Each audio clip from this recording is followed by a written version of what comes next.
allowed the two children to the budget. It's okay. Off your mind. It's okay.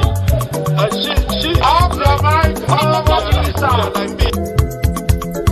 Chai! Now wow, people wey suppose talk through to power don't off mic. And if we talk, now 500,000 they go summer us, call them hate speech. But fear not, my ego don't come. Ingo touchlight every corner, nooks and cranny of all these bad people where they spoil our country.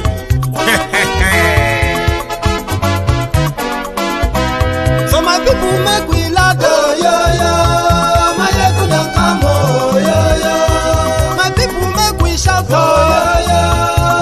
ego don't come, my ego don't come, man of the masses, my ego don't come, my ego diary politico, my ego don't come, this one not the off in mind, my ego don't come, and in the touchlight every corner. Okay, some people be they holla say they want the power. Chai, them be promise us say we go get light and power. Them hustle sote they can't get the power. But now they know they do anything with the power. Every day, dollar just they get the higher power over naira. See them talk say make we off mind, but thank God say my ego don't come. So my people make you ladder, my ego don't come, my people make we shout, my ego don't come, my ego don't come, man of the masses, my ego don't come, my ego diary politico, my ego don't come, this one not they off in mind, my ego don't come, person where they do evil, no one make person talk. Them say that my yegun, that man too they talk. He too they talk. Say my yegun diary, he they hot like pepper. But every day then they take money in bulk. Woman picking, they the street they hawk. Still them talk say make we no talk. But thank God say my yegun don't come. So my people make you laugh. My yegun don't come.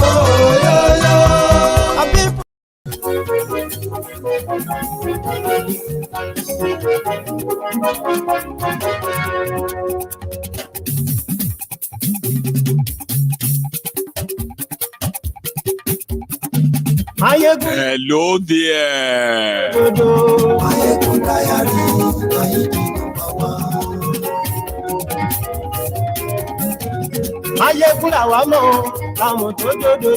morning to you, good afternoon to you, and good evening to you from wherever you are watching from. This is Mayegun Live. Glory Facebook, glory YouTube, Mayegun Diary, Mayegun number one. Gbogbo bó ṣe ń lọ ni Mayegun já wa sí. Mayegun Diary, Mayegun number one. Àṣírí ọ̀jẹ̀lú kì í bò níbẹ̀ o. Mayegun Diary. Thank you so much for joining me. Please share this broadcast. Invite your friends. Invite your not so friendly friends. Tell them Mayegun today. Somebody told me on Mayegun's Diary Political on Facebook. He said, continue crying. That's why I said, continue crying. And I replied him, I said, time to cry never start, bro. Now everybody go cry, including you, the Lagos support Bakus. Some guys came in and they were like, oh, you are stupid. Look at you. You are telling him that he's going to cry. Somebody that lives in the UK. No, he's right. Everybody go feel it.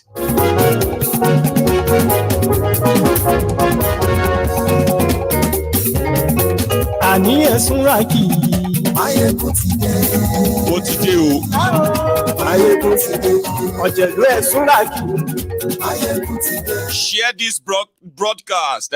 Invite everyone that need to be here. Share it, like it, and even subscribe if you haven't already, right? The tribunal or the court has delivered its verdict, and a lot of people were raging. But just as I predicted, it has happened. Also, just as I predicted, there's nothing that's going to happen after the judgment. Everybody is going to go wait and start thinking, what should we do? What should we do? Until nothing is done. But the time of implosion of Nigeria is not going to come from the court.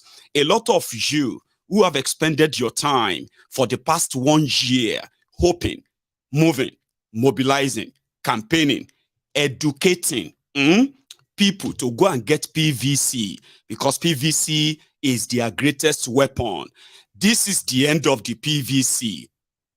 If you are going to agree with me, now, maybe all of us will start kind of listening to ourselves now after this whole thing. You can still share the broadcast, by the way.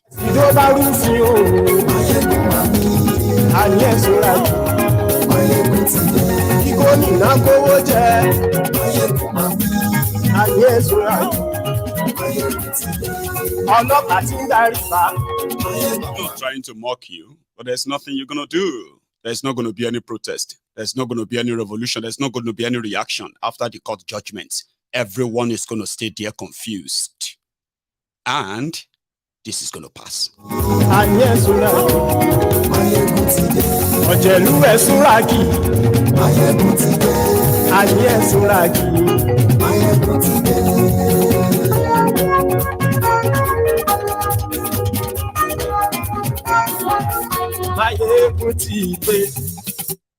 Motideo. Good morning to you. Good afternoon to you. Good evening to you from wherever you are watching from. This is Mayegun and this is live. Today, the legitimacy that Kalu couldn't get through the poll, the Nigeria judiciary have given him that legitimacy today. Maybe not in your very eyes. For the past 1 year, a lot of people were wondering, would the Nigeria legal system allow somebody who perjured himself, submitted fake certificates here and there, would they allow that to just pass? I told you they would, and they have just done that. That Kalu forfeited $460,000 for narcotic trafficking in the US has been laid to bed. The issue of you committing a crime and then running for office in Nigeria, that could be of concern to some of you criminals or criminally minded individuals. That would no longer be a problem. At least, not for now. Also, the fact that Peter Obi and his team, they were carrying boxes and boxes upon boxes of evidence, they called it. We saw them labeled, listed, and the rest of them. But according to the courts, Peter Obi presented no evidence at all to challenge this whole thing. 18,000 polling unit results that got blood that couldn't be read at all. According to the court, Peter Obi didn't tell them which polling booth or what polling unit or what that. No evidence. Also, before they even delve into the detail of what they were reading, technically, they said Peter Obi and Labour Party, all of the witnesses that they presented, out of 13 witnesses, 10 of them, they did not submit their names as part of the petition. It was later they added it. Also, the court said Peter Obi's petition is frivolous, empty, and mostly time-wasting, because Peter Obi gave no reason to what? To declare him, a winner, or even answer any of his prayer. Same thing happened to Atiku. Ladies and gentlemen, according to the Nigeria court, again, You see that APM petition, they are also bordered on Tinubu's qualification and disqualification, right? Got dismissed, okay? The issue of 25% in Abuja, Abuja is not special. Forget about what is written in that constitution. Abuja is just like every other state, even though when the people of Abuja FCT took Nigeria to court, that they wanted to be electing their own governor. They don't want somebody appointing minister for them so that, they should be treated just like every other state. The case was thrown out. It was like, no, it lacked substance. But in this tribunal trial, Abuja is not special. Okay?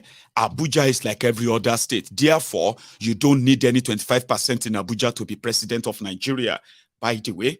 So, on the issue of drug trafficking and forfeiture of money, the tribunal said, since Tinubu is not barred or banned from entering the United States, and the United States Embassy in Nigeria also gave them a letter which was presented by Ironi Kwekun that Tinubu had no case to answer in America. Okay? Even though now the same tribunal issued subpoena that all those witnesses presented should be presented, right? Now, the tribunal now kind of feel like, no, we shouldn't have given you the subpoena. So the 10 of your witnesses and all of the evidences, everything that comes with them, we're not taking them. 18,000 blood polling unit results that was presented. Remember when they were presenting that, INEC said, objection, my lord, don't accept that evidence. Even though it was INEC that gave them as evidence, right? They objected. Now, in the ruling of the tribunal agreed with INEC, okay, that the blood result is the fault of the petitioner. They should have figured it out, not that bring an empty result to them to figure out for them. So therefore, it is their fault, and they are going to side with INEC. They won't have to take that in admissibility or whatever, right? It's like they go too far, It's called the summary. Now, let's take them one after the other. This morning, when everybody was kind of preparing, what was today going to be like? Somebody like me, and many others like myself on this platform, we've already said it, except if you are not reading the room, okay? From time immemorial, I have told you this before, and I'm saying it again now, for those who can remember very well, okay?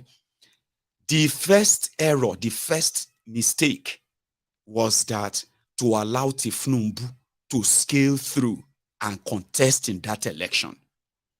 That moment should have been the moment that a lot of you should have seen what is before you.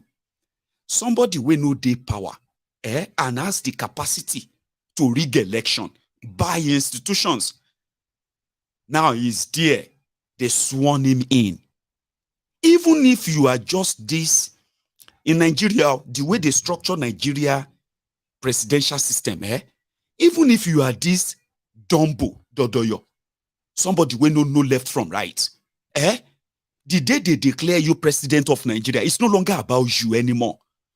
Even if you are like lifeless on a bed, even if you can't talk anymore, you see every day that they call you that president, in Nigeria, a dead man, president of Nigeria, is more powerful than the living, active, young president of America in Nigeria.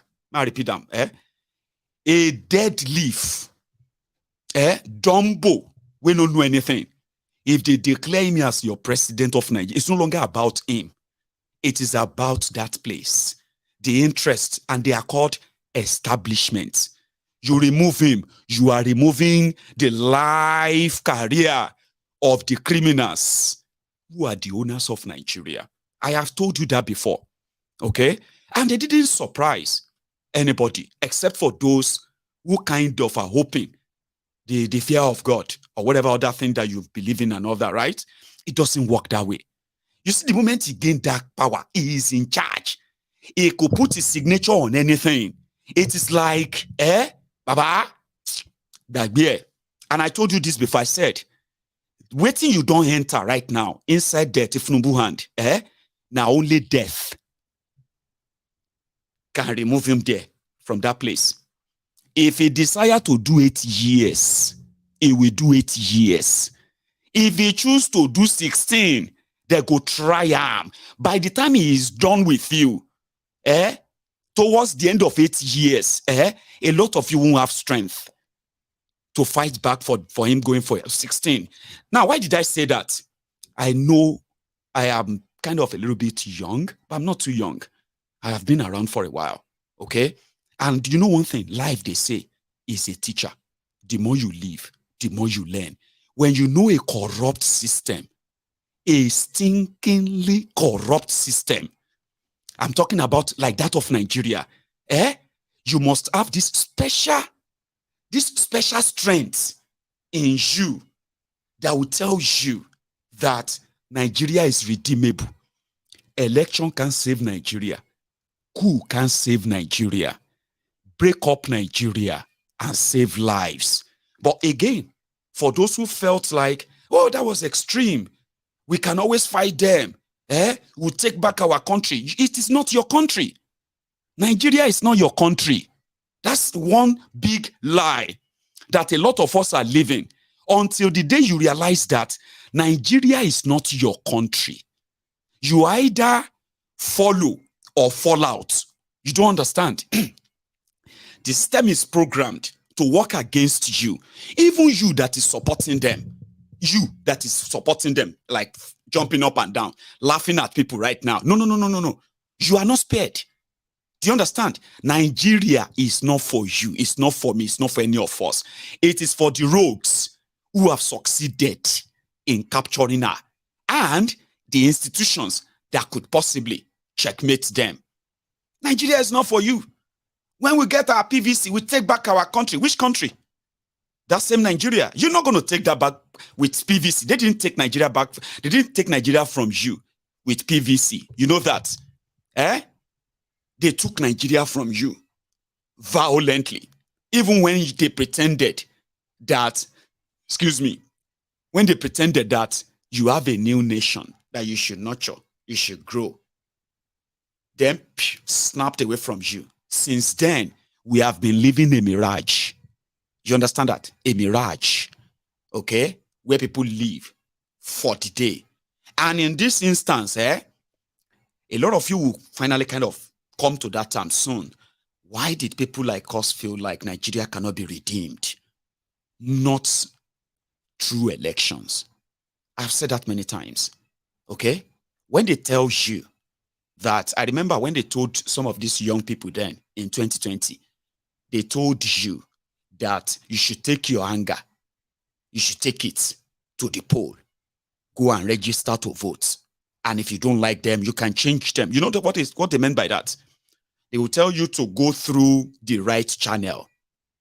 And when you look at people telling you to go through the right channel to change Nigeria, you will realize that they are the people who control that channel that they called right. They set the rule. Once you participate in it, you are trapped in it. You are therefore, by all means, you are therefore under the control of that their set law. That was the first trap. But like I said, life is a teacher. The more you live, the more you learn. A lot of you today, have already burnt your PVC. You are not even interested in using them anymore. You are about to japa, leave Nigeria, and so many other things you want to do, right? Others will tell you now what? Go and get ready for 2027. We'll get to that part because we have to break it down now. You know what I mean? So this morning, everybody woke up. Whatever go up, making happen. They won't kill us. May them kill us. They go there today. Judiciary, all eyes on judiciary. I speak from the streets just before everybody enter court, Abi. More they take them one after the other now. Early moment this morning, as all eyes on judiciary was trending. People have a lot of questions. Okay, so what's going to happen to 25% Abuja in the law? What is going to happen to the forged certificates? What's going to happen to that? What's going to happen to double nomination of Shettima? What's going to happen to the non-compliant to the, with the 2022 Electoral Act? A lot of questions, and all that questions got answered today. It just depends on how you think, or what you expected them to say, and what you heard them said today. Abi, on the street, early momo this morning, it all started with the police doing their normal gra.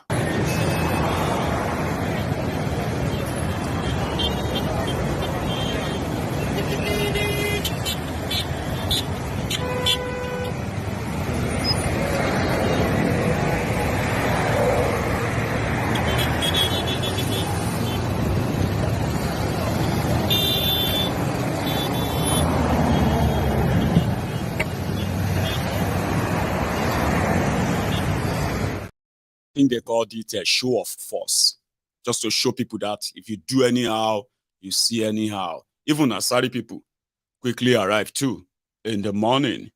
The boys of Asare Dokubo have come around here.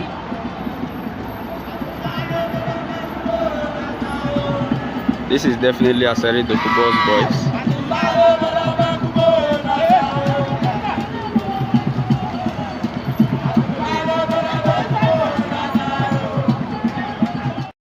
Everybody was arriving gradually, today, not today, because those who believe that the judiciary may want to shock them, Asari and the APC guys, they mobilized.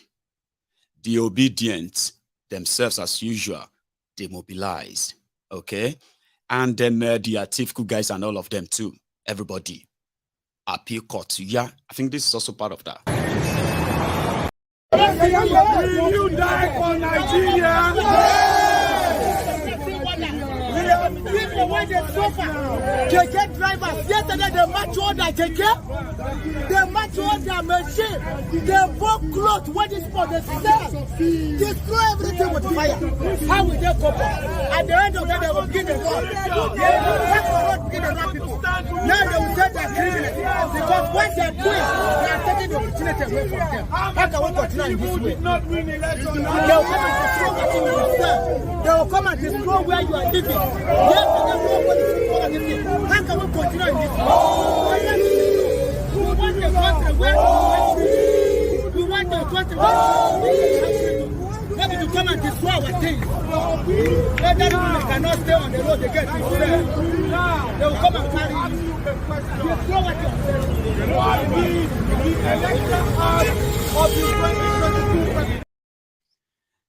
When they were reading the judgment today, I was kind of following the reactions of a lot of Nigerians, and many of them quite agreed that the Nigeria 1999 constitution has been buried by the judiciary today. And I'm like, is that you just realizing? Have you actually not been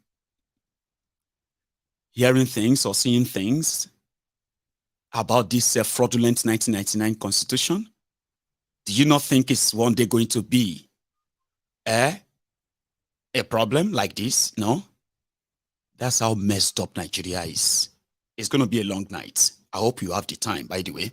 Let's go back to the front, the people's reaction this morning. In this country, we want judiciary to do nothing but justice. Give us judgment regarding the election of 2023. We need nothing but justice. Our will, our exercise must not be truncated by anybody. We want judiciary to stand tall and declare judgment concerning presidential election. We are working on them. We are looking on them. Our eyes and heart and mind is set on them, that they should not destroy the future of this country, because all Nigerians' eyes are on the judiciary.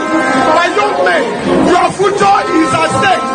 Should judiciary do any mistake and declare wrong judgment, the election is finished and the hope is lost. But if judiciary stand tall and declare right judgment, every mouth shall be stopped.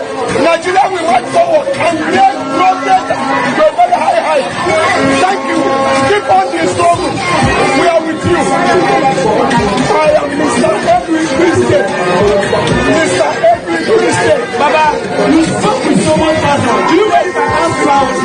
I am 66 years.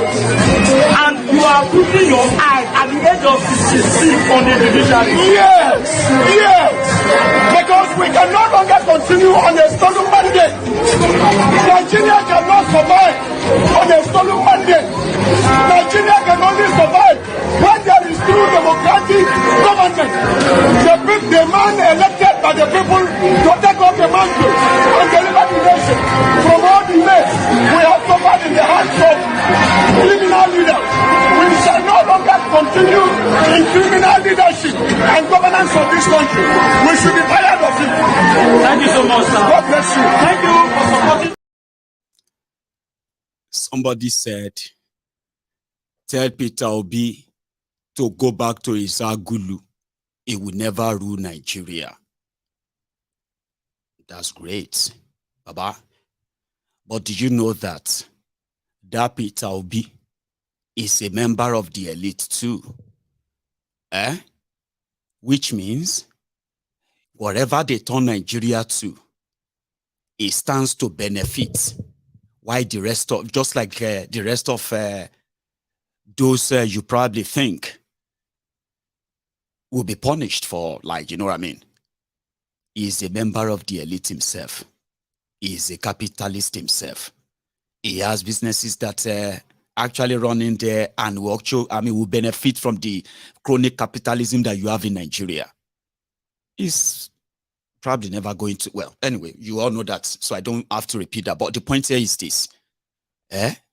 What about you? What about your children?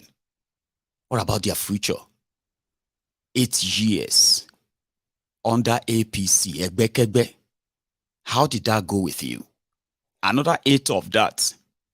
24 years of democracy. Celebrating criminals. I'm just, you know what I mean?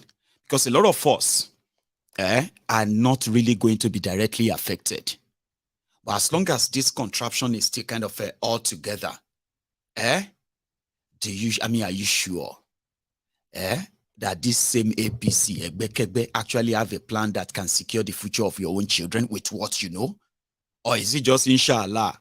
Vibes and inshallah. May you everybody bow down. May everybody they cry. Like my eguna, my ego go cry. Now so I cry for 8 years. You know that? And the reason for my cry, for my tears, is that I was watching all of you, young people. I was watching your lives being frittered away. I was watching how you are being turned to, being emaciated, what do you call it? Denied opportunities. And you are now in your millions. I have seen young people who have now grown into adults. And look at you. That's the source of my tears. Oh. Unfortunately, I may have to actually steal tears for your children too. Because so many of you have children now inside that same Nigeria. Are you sure that this tear that you are talking about is kind of, it's going to kind of pass you? Abi? That's fine. 8 years ago, those who had jobs in Nigeria, they were shouting change, change, change. And I remember they were even more popular than now. You remember that change time now? It's like disobedient too. Sure you get. If disobedient belonged to the part of the establishment, do you understand? They would have trounced the APC. They would have used the young people, all of your energy, all of your innocence, all of your expectation, like they did in 2015. But unfortunately, you didn't give it to either of the establishment this time. You gave it to a no structure, as they say, no structure party. And that is why it's a bit different from 2015. In 2015, I was looking at these criminals. I was looking at all the lineup. I was looking at their own antecedent and what they have done. And I was screaming, they are scammers, they are liars. A lot of you actually hated me back then. Shut up your mouth. Give them time. Buhari is this. Buhari is a very kineko. It didn't take long before a lot of you were shouting Sai Baba, started screaming Kai Baba, Abi. So here I am today. I cried for you for 8 years. And I mean, the way it is right now, you would have to actually tear enough this time. I don't know if you're going to actually be able to survive it. But again, let's go back to those who are building expectation on the corrupted judiciary in Nigeria. It's quite kind of, funny. Privately, right? When I'm talking to my friends, I kind of feel funny. It feels funny when people start speaking big English and they are talking about their confidence in Nigeria institution and Nigeria system. The same one. And I'm like, what are you doing? What are you trying to do? Just like this. They were hopeful. And I don't know where that came from. I keep asking here. Our vote must count. I'm not here alone. I am here with some comrades that will be speaking to you very briefly. I'm here with Honorable Lucky. He is Obiyan. And I am here with Honorable Lucky. He is Obiyan, the Labour Party aspirant for the Edo State governorship. And we are here because we are putting forward to the Nigerian people to know that youth can take power. We have seen the shenanigans and the criminality of our elections. And as obedient, we have presented him forward to Edo State people to vote him as governor. Hear him speak, and we have another person that is already bombing from his mind to speak to you about the wickedness of this government. And every youth in this government that is supporting wickedness, you and your generation, we know that suffering is part of you. But for us, we have decided to say no to Bola Tinubu and the APC. Honorable, please take over. Thank you very much. Yeah, we are here. I'm Honorable Lucky. He's here. Quiet now. Quiet. Ladies and gentlemen, you all know why we are here today. Sir, introduce yourself. I just did that. I'm Honorable Lucky Obiyan of the Labour Party. The candidate. The governorship aspirant for the Edo 2024 general election. Woo! We have been at the vanguard of promoting transparency, accountability, and good governance. We have been on the streets of Abuja to reawaken the consciousness of the Nigerian people. Nigerians know who they voted for. And it's as a result of that, today, the Presidential Election Petition Tribunal will be passing judgment. And the court sitting is ongoing.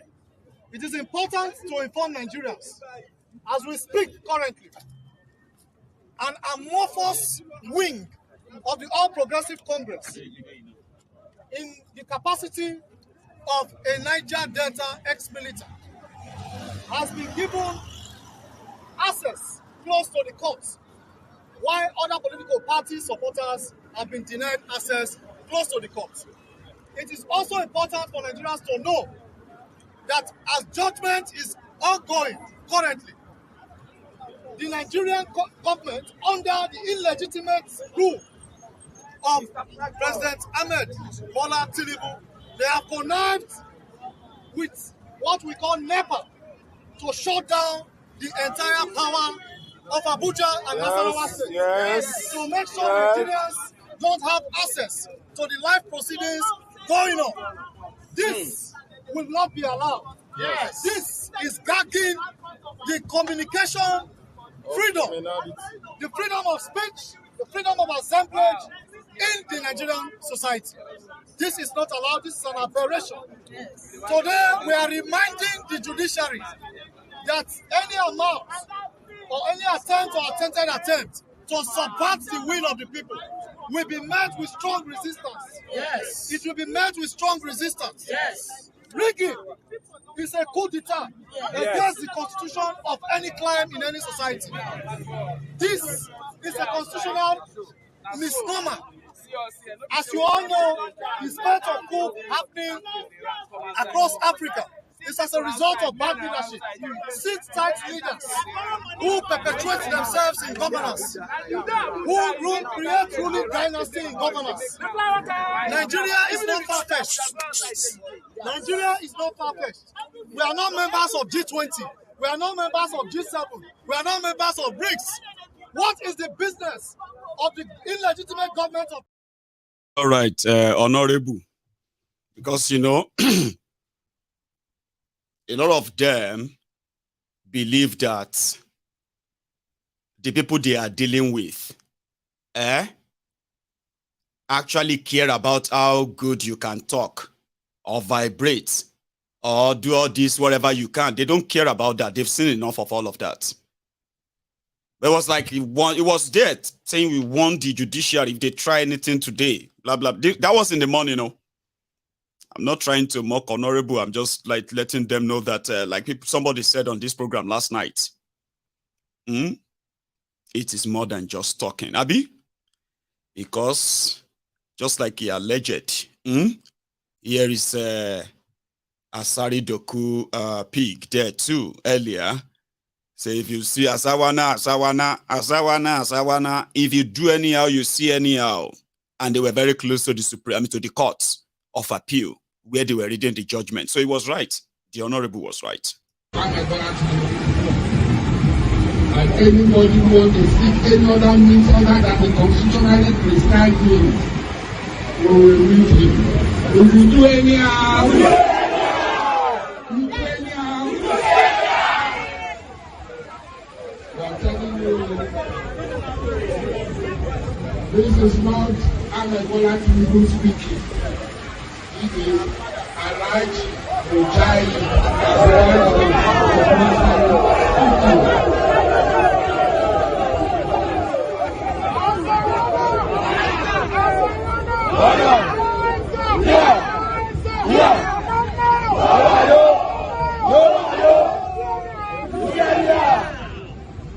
because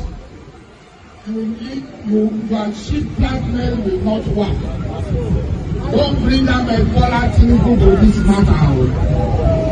Alhaji Mujayi Abubakar has been talking. I don't need anybody. I am not a robot. Or that one when you are small, that thing they do it. I am Momoge. I am my own man. I have told you. You have me very well. You do anyhow. Anybody who is sponsoring you, any coven where you are hiding, any principalities and powers, wicked people in high places. If you are with them, you are in consult with them, and you think you will take a mandate of the people, you cannot take it. At all. At all.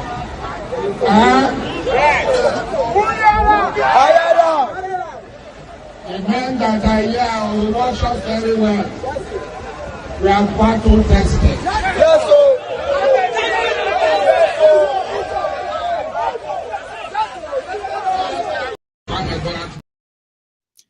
They were battle ready, battle tested.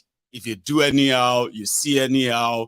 These are those who are actually making another threat in the open. But that's just outside. So inside, when everybody started taking their own seats, I think from the entrance, let's start with when Tifnumbu crew arrived. You see, when they arrived, the kind of, you know, I'm trying to like describe it, right? The kind of confidence at which they walked in, it was with some level of, you know, added intimidation. Others said they wanted to be there so that the judges, when they are reading, waiting, then give them, they will be making sure that the job is well done. Okay, let's see, and all that. why Kolu was in India, by the way. So yeah, I'll show you. Kolu was in India today. Hello, sir. Hello, sir. How are you, sir? Welcome to India. Thank you. So happy to have you with us. Good to be with you. You are the first president of Nigeria from Africa for the G20 meeting you are here. And we are so happy that this will bring a lot of good luck to Nigeria. Thank you very much. And to tell you. Hello, sir. So Kolu met a billionaire in India, but back in the courtroom, it's like a squad led by Ribadu, or should I say, Shettima. Let's start with that.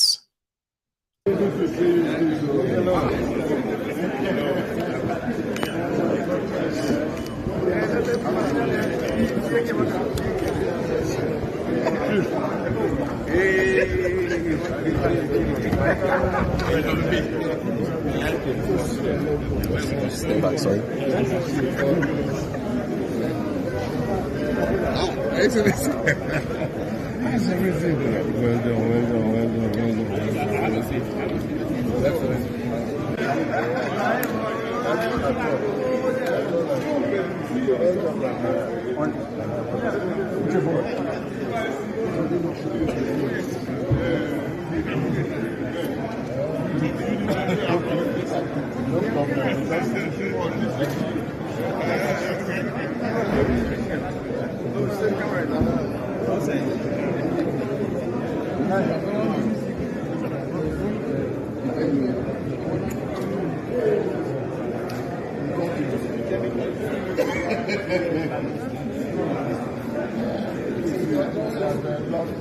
This is my own. Was it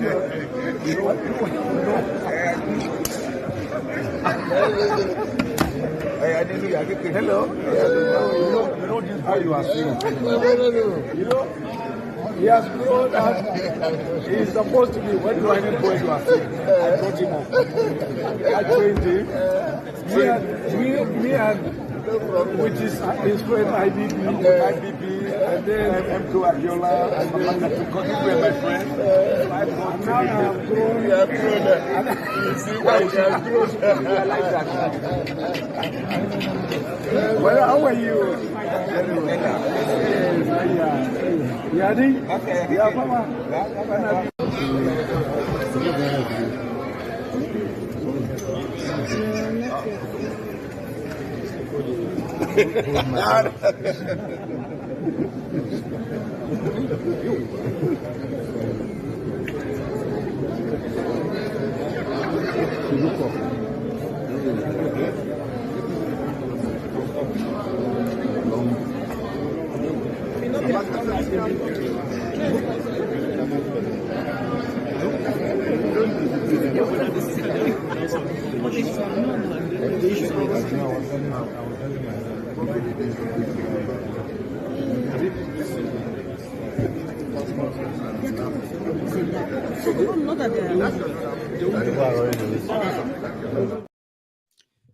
So, Peter Obi, Atiku, and Tinubu, the trio didn't go to court. They didn't appear.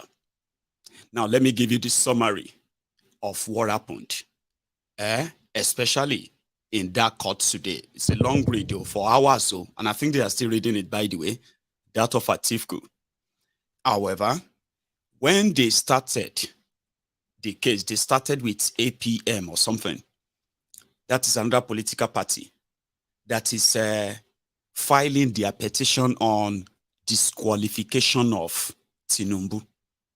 That based on his forged school certificate, as well as double nomination for Shettima. So they wanted Tinubu to be disqualified. Number one, on the double nomination of Shettima. And they cited the case between Leon and Diri of Bayelsa, where the deputy to Leon, David Leon, right, was caught submitting a forged school certificate. And therefore, the main candidate, Leon, who just won an election, got disqualified even by the Supreme Court. So citing that, when the tribunal will respond, one, the tribunal started explaining to the petitioner that most of what they are asking the tribunal to do for them is pre-election. Do you understand?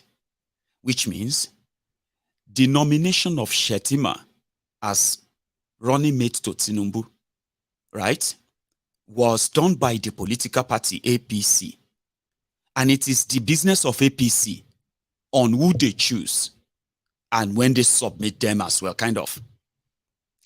So, the double nomination or any other thing, even though in his own in his own belief, that's the tribunal judge, he said in his own belief, it wouldn't have amount to disqualification because it is none of the business of another political party, of how a political party nominates their candidates or the running mates.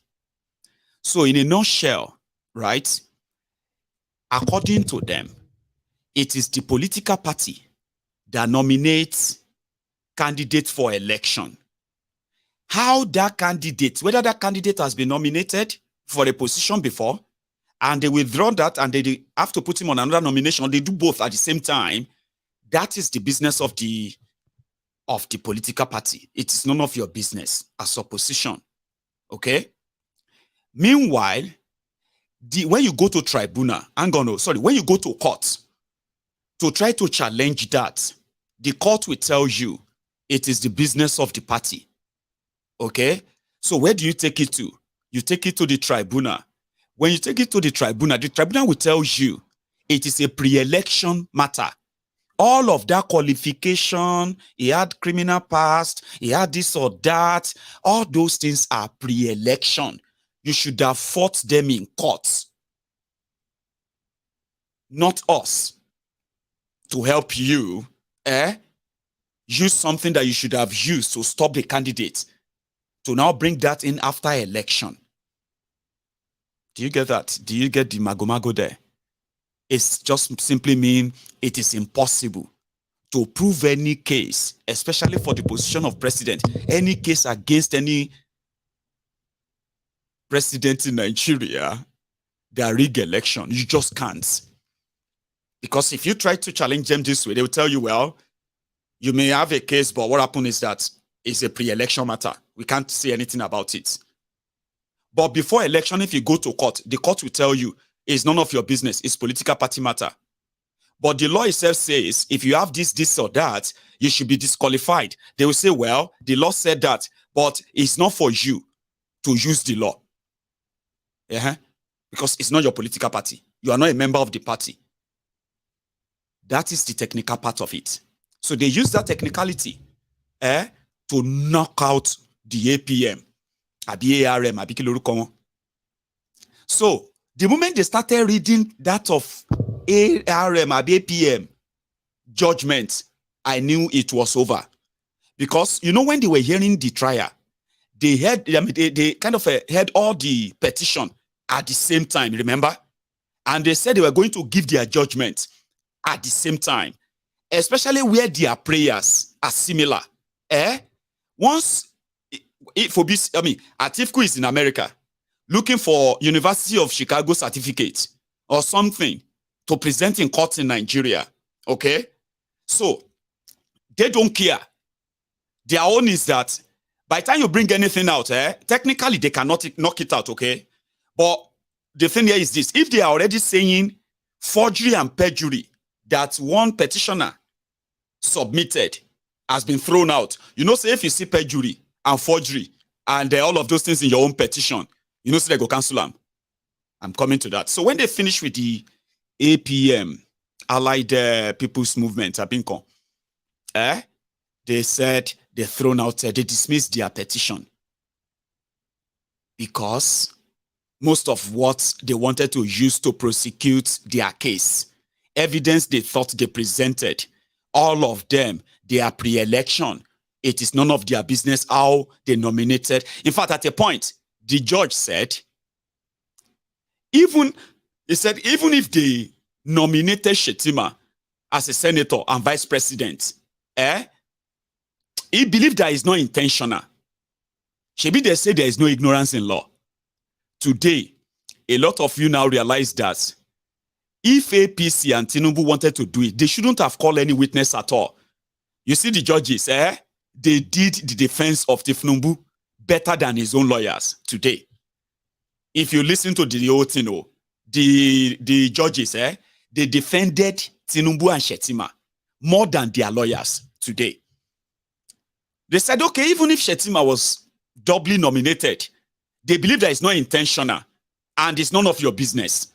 Okay? So in that case, we cancel your petition. It was now time for Peter Obi. When they opened out of Peter Obi, they started from what Peter Obi, listen to this, Peter Obi's argument is defense and everything. That's where they started from. Before they now got to the defense of Tinubu and Shettima.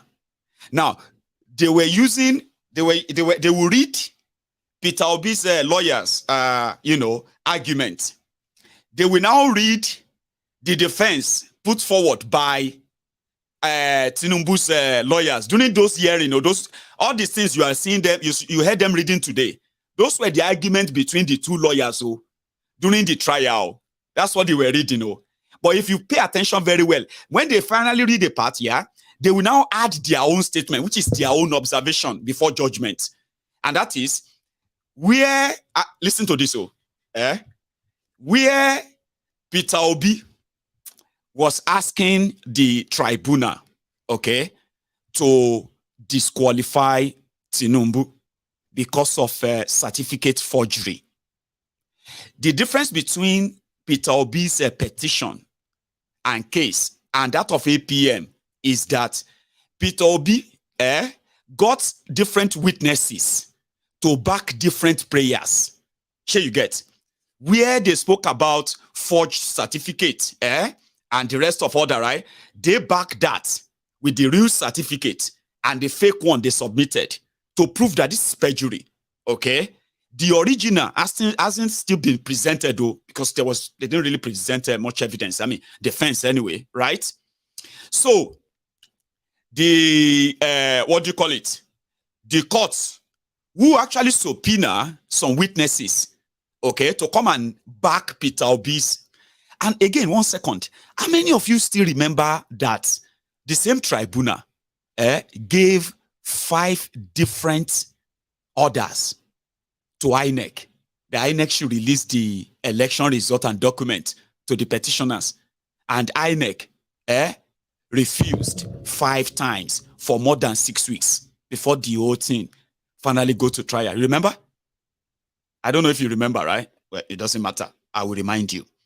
So, in the space of double nomination, the tribunal said, even if that's the case, Shettima probably didn't do it intentionally. Okay? When it came to the case of a forfeiture of $460,000 for narcotic, do you know what the tribunal, after all of the evidence, everything presented, the tribunal said Peter Obi did not present a single evidence, except for few ones who were like, they were pretty much like hearsay. Something like I heard. Here you get, no evidence. Despite evidence that even me, Mayegun, on Mayegun's diary Politico, some of the evidences are presented here. They are so open, so out there. Anyway, the tribunal said the forfeiture is against, they said the forfeiture is not criminal. It's not a criminal forfeiture. Narcotic is not criminal. It's about falsehood. Like maybe somebody who was supposed to, hang on. Peter Obi said, here are the evidence of Tinubu as a drug lord, this, that, audio, report, everything, including those witnesses they presented. And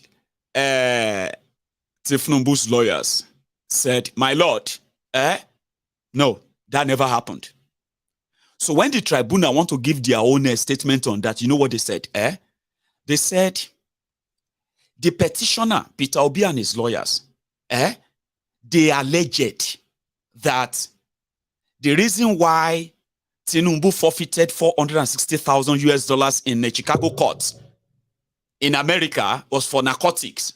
And the respondent, which is Tinubu's lawyer said, my lord, that is not true. So we believe Tinubu lawyers that Tinubu didn't commit any crime in America. In fact, if there's anything done that is kind of wrong, which is not criminal, it's been 10 years ago. So, it's more than 10 years ago. So, it's not an issue. It is irrelevant. That's what the tribunal said. It is irrelevant in this case. So, they agreed with Tinubu's lawyers that forget everything everybody is presenting, okay? It never happened. The forfeiture is against Tinubu's bank accounts. It's not against Tinubu himself. That's what they said. That's what you remember when they said that during the trial? That's what the tribunal agreed today. They agreed. They said, well, it's true. Tinubu didn't commit any crime because from the evidence presented by the United States of America Embassy in Nigeria, they have confirmed that Tinubu has no case in America. And there is no evidence. The Obi did not present evidence that Tinubu cannot go to America or is been banned in America. Since Tinubu is not banned in America and he can go to America, that means he didn't do anything wrong. Therefore, the issue of forfeiture, the issue of drug trafficking is irrelevant. That's the ruling. Today, you want to hear it? I have a small portion cut. I'll show you.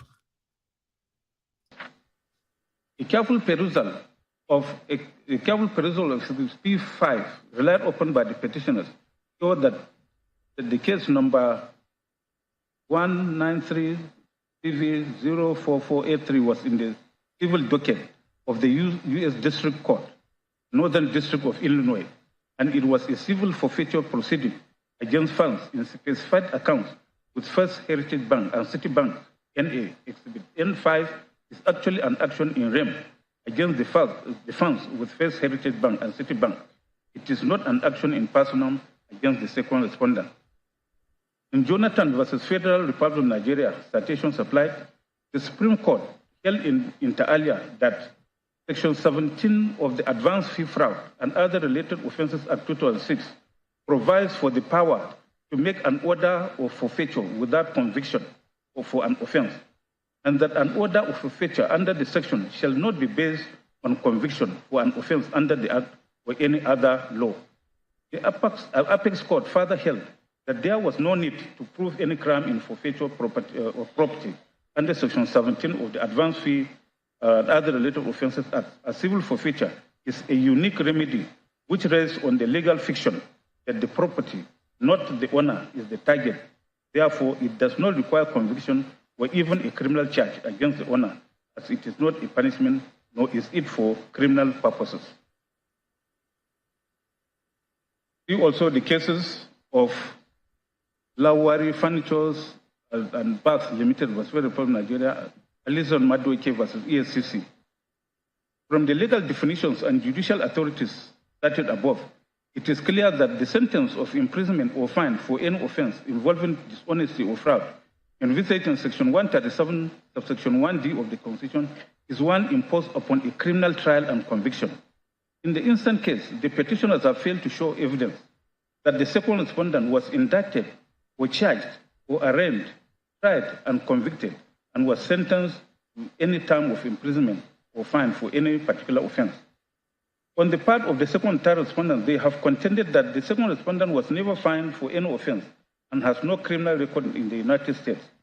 In proof of their assertion, they have tendered exhibits RA8 and RA9 from the bar and called RW2 to give evidence and identify the said exhibits as documents he referred to in his adopted statement of oath, on oath of 12 April 2023. In paragraph 45 to 52 of his statement on oath, RW2 has stated that the second respondent was never convicted or fined for any criminal offense in the United States as alleged by the petitioner. In particular, RW2 stated as follows in paragraph 46, 47, and 49. 46 say in case number 93C4483 at the United States District Court, Northern State District of Illinois, Eastern Division, which was pleaded by the petitioners. 1. No criminal charge was filed against the second respondent. 2. The second respondent was not arraigned and did not take or make a plea to any count in the charge of allegations of crime. 3. The second respondent did not go through a criminal trial. 4. The second respondent was not convicted of any crime or any criminal activity. 5. No sentence of imprisonment was imposed on the second respondent. 6. No sentence of fine was imposed on the second respondent. 7. No form of sentence was imposed on the second respondent. 8. Case number 93C4483 was a civil suit in respect of which the court exercised civil jurisdiction under 18 U.S.C. 981 and 28 U.S.C.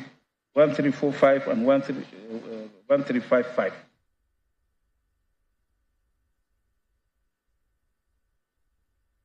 In paragraph 47, he said, I also note that in case number 93C4483 at the United States District Court, Northern District of Illinois, Eastern Division, no impersonum criminal sentence was imposed on the second respondent. 49. The second respondent was not convicted in case number 93C4483, United States District Court, Northern District of Illinois.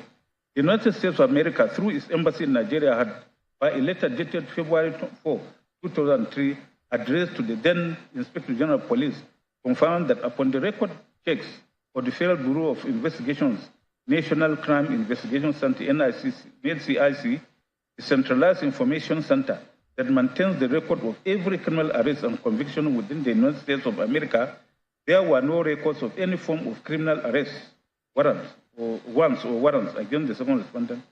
I shall rely upon a copy of the said letter of February 4, 2023, signed by Michael M. Bonner. Under cross-examination by the fourth respondent, RW2 has stated that as a practicing attorney in the United States, he knows that there cannot be a conviction unless there is an indictment.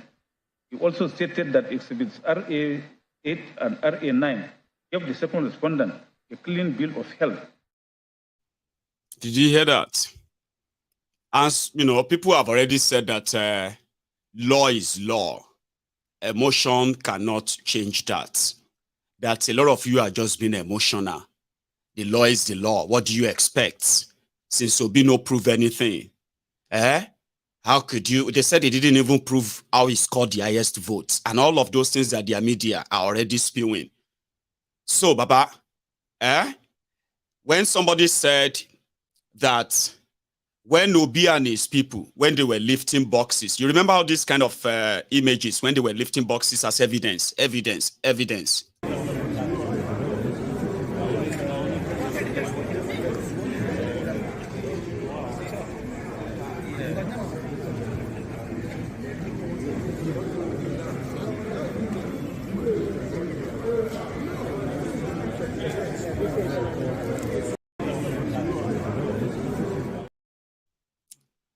So, somebody said, even though Obi and his lawyers thought they were presenting evidence to the tribunal, in those boxes, as supposed said, every evidence of rigging in each local government area polling unit of each state, they sort them in each box. But now it's obvious that why the rest of us were seeing this during the charade trial, this is possibly what the judges were seeing. And that is why when they were writing all of their results, write their judgments, that's why they said it's all waste of time. It couldn't prove anything, and on like that.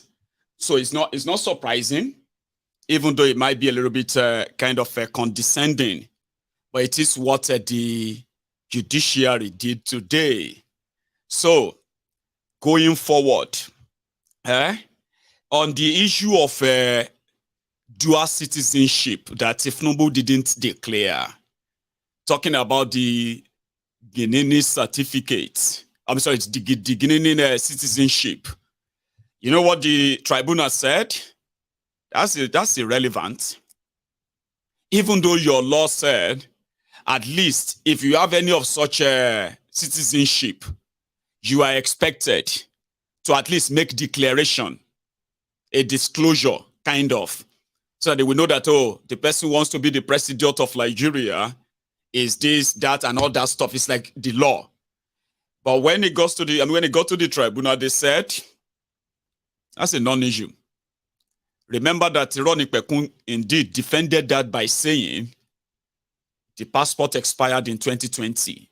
Therefore, the citizenship has also expired. And that's exactly the position of the tribunal today as well. Now, going forward, the issue of transmitting results. Give me 1 second. So the issue of transmitting election results through the IREV, Nigeria invested over 70 billion naira developing a technology they called IREV and Beavers. They went on a street campaign to let everybody know that your election is going to be the best you've ever participated in, technologically driven, add to hack, add to rig, and you can all go and get your PVC, the poverty verification card, which a lot of you actually got, PVC. Unfortunately, during the game, they decided to change the rules.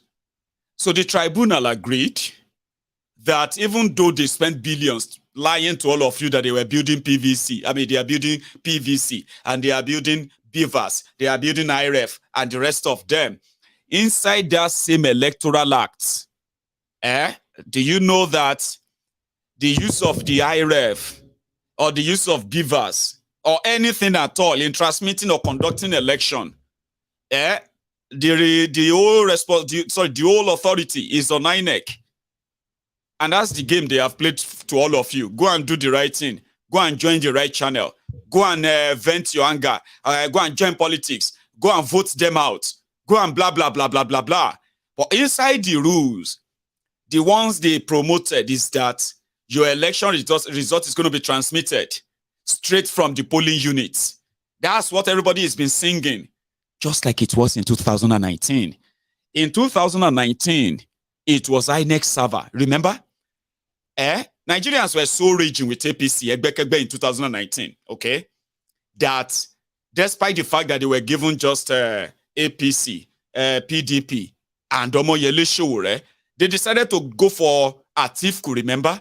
Atiku actually defeated Bokwari in 2019, but that is not how it's done, okay? In Nigeria election, may the best rigger win. Do you understand? It's not about the best candidate. Kilonje the best candidate win in Nigeria. Let the best rigger win. You can be the best candidate. The best candidate. Do you understand? Person will no be current, will no get anything for head. It go beat you silly. You go sit down there, they speak grammar. They wonder, how did that happen? How could that happen? How could people go for this person? Baba, that is what Nigeria is. May the best rigger win.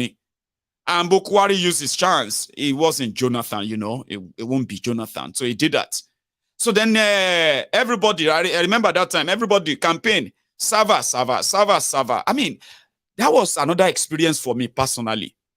And that is why I have no regrets speaking to a lot of a young mind to try to let them know that whatever they tell you about Nigeria, whichever angle they take it, whichever thing they call it, once they say we need to rescue Nigeria, rescue our one parofueni, you must be able to kind of differentiate you rescue for who to who, from who, and the rest of that. Sure, you get, I have seen enough.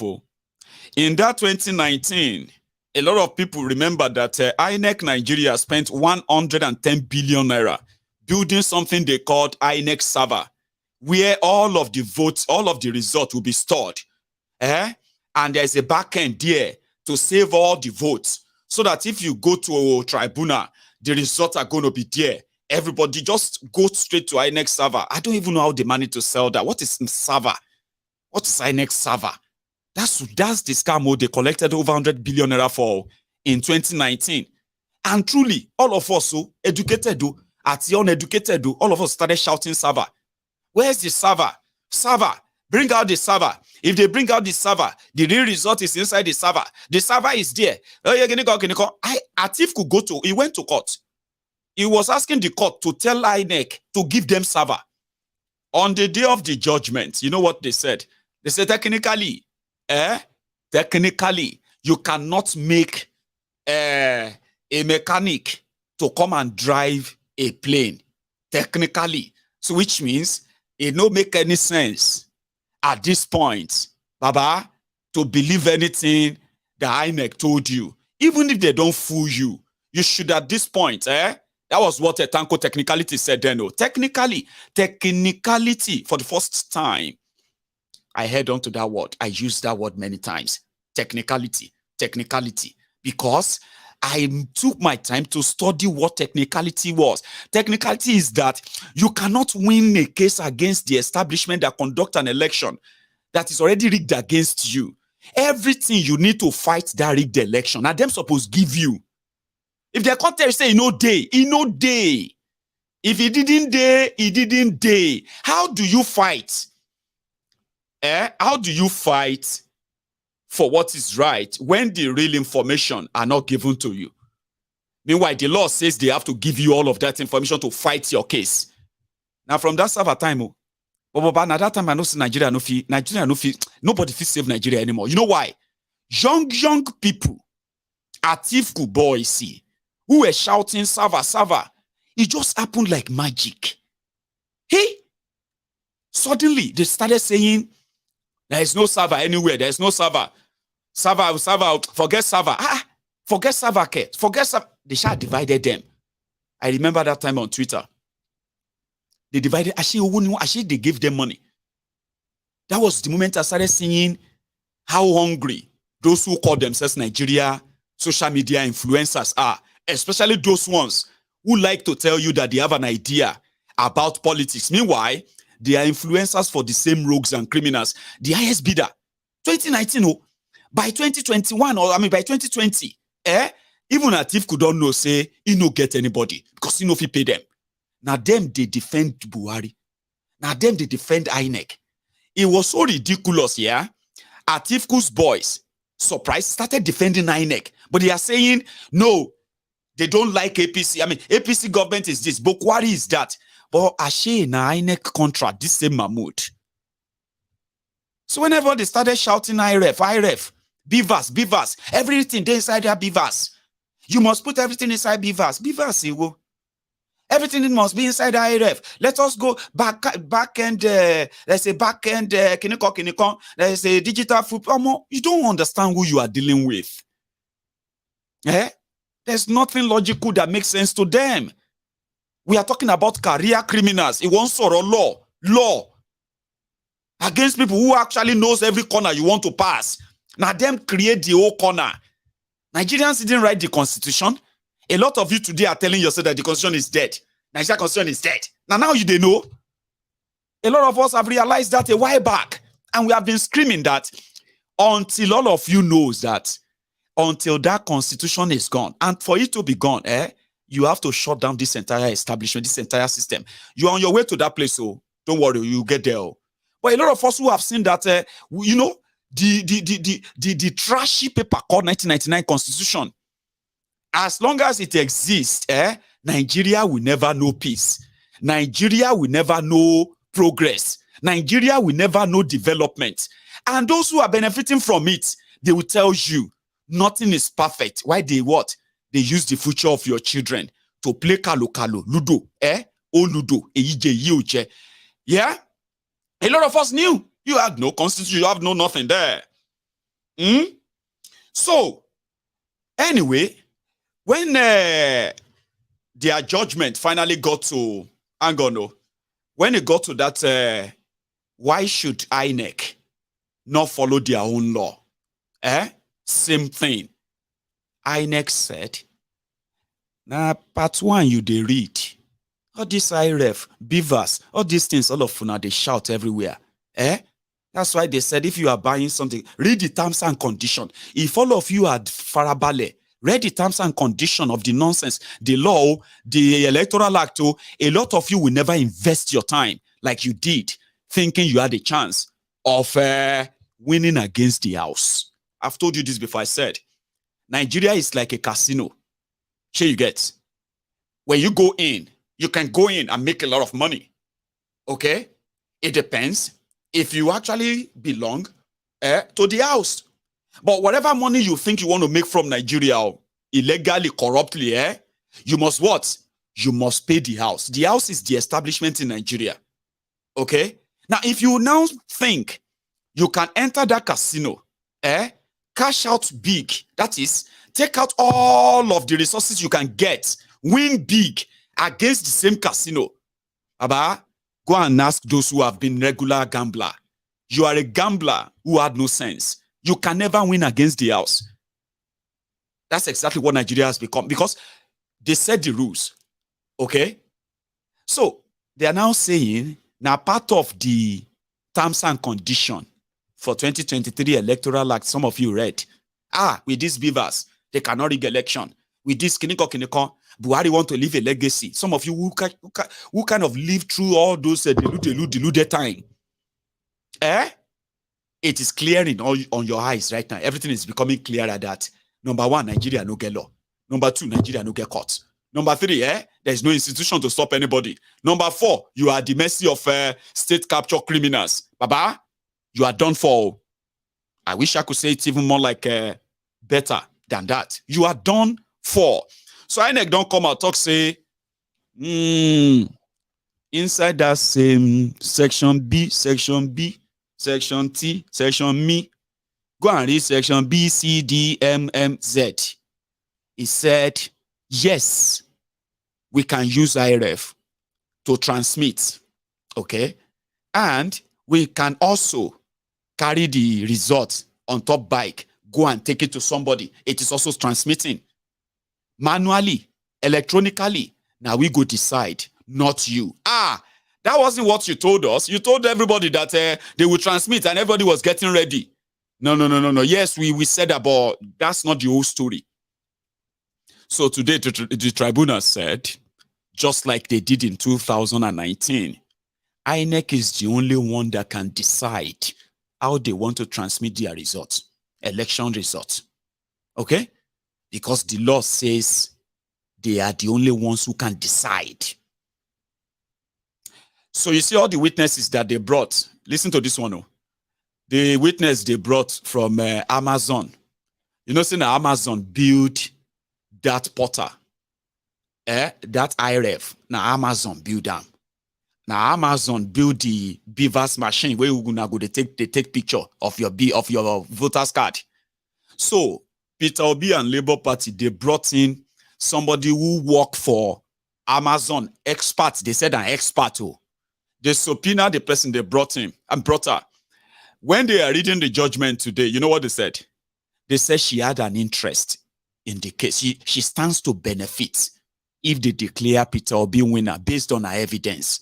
So because of that, our evidence, whatever, is inadmissible. We are throwing it out. We cannot take our evidence. Did you hear that?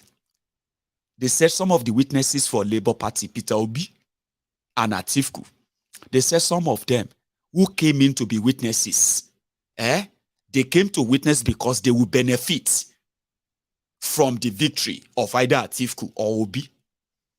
But Yemi Bamidele, elected senator of APC, deputy Senate leader right now, is the only witness called by Tifnumbu and APC. Only witness. Is already been rewarded. He's been made the leader of the leader of the Senate. You know what I mean? So, it was okay for APC witnesses that benefit so bountifully from Tifnumbu, but it's not for others. So because of that, their witnesses and all of that, they struck them out. Baba, every accusation or every request made on Tinubu today, everything was struck out. Everything.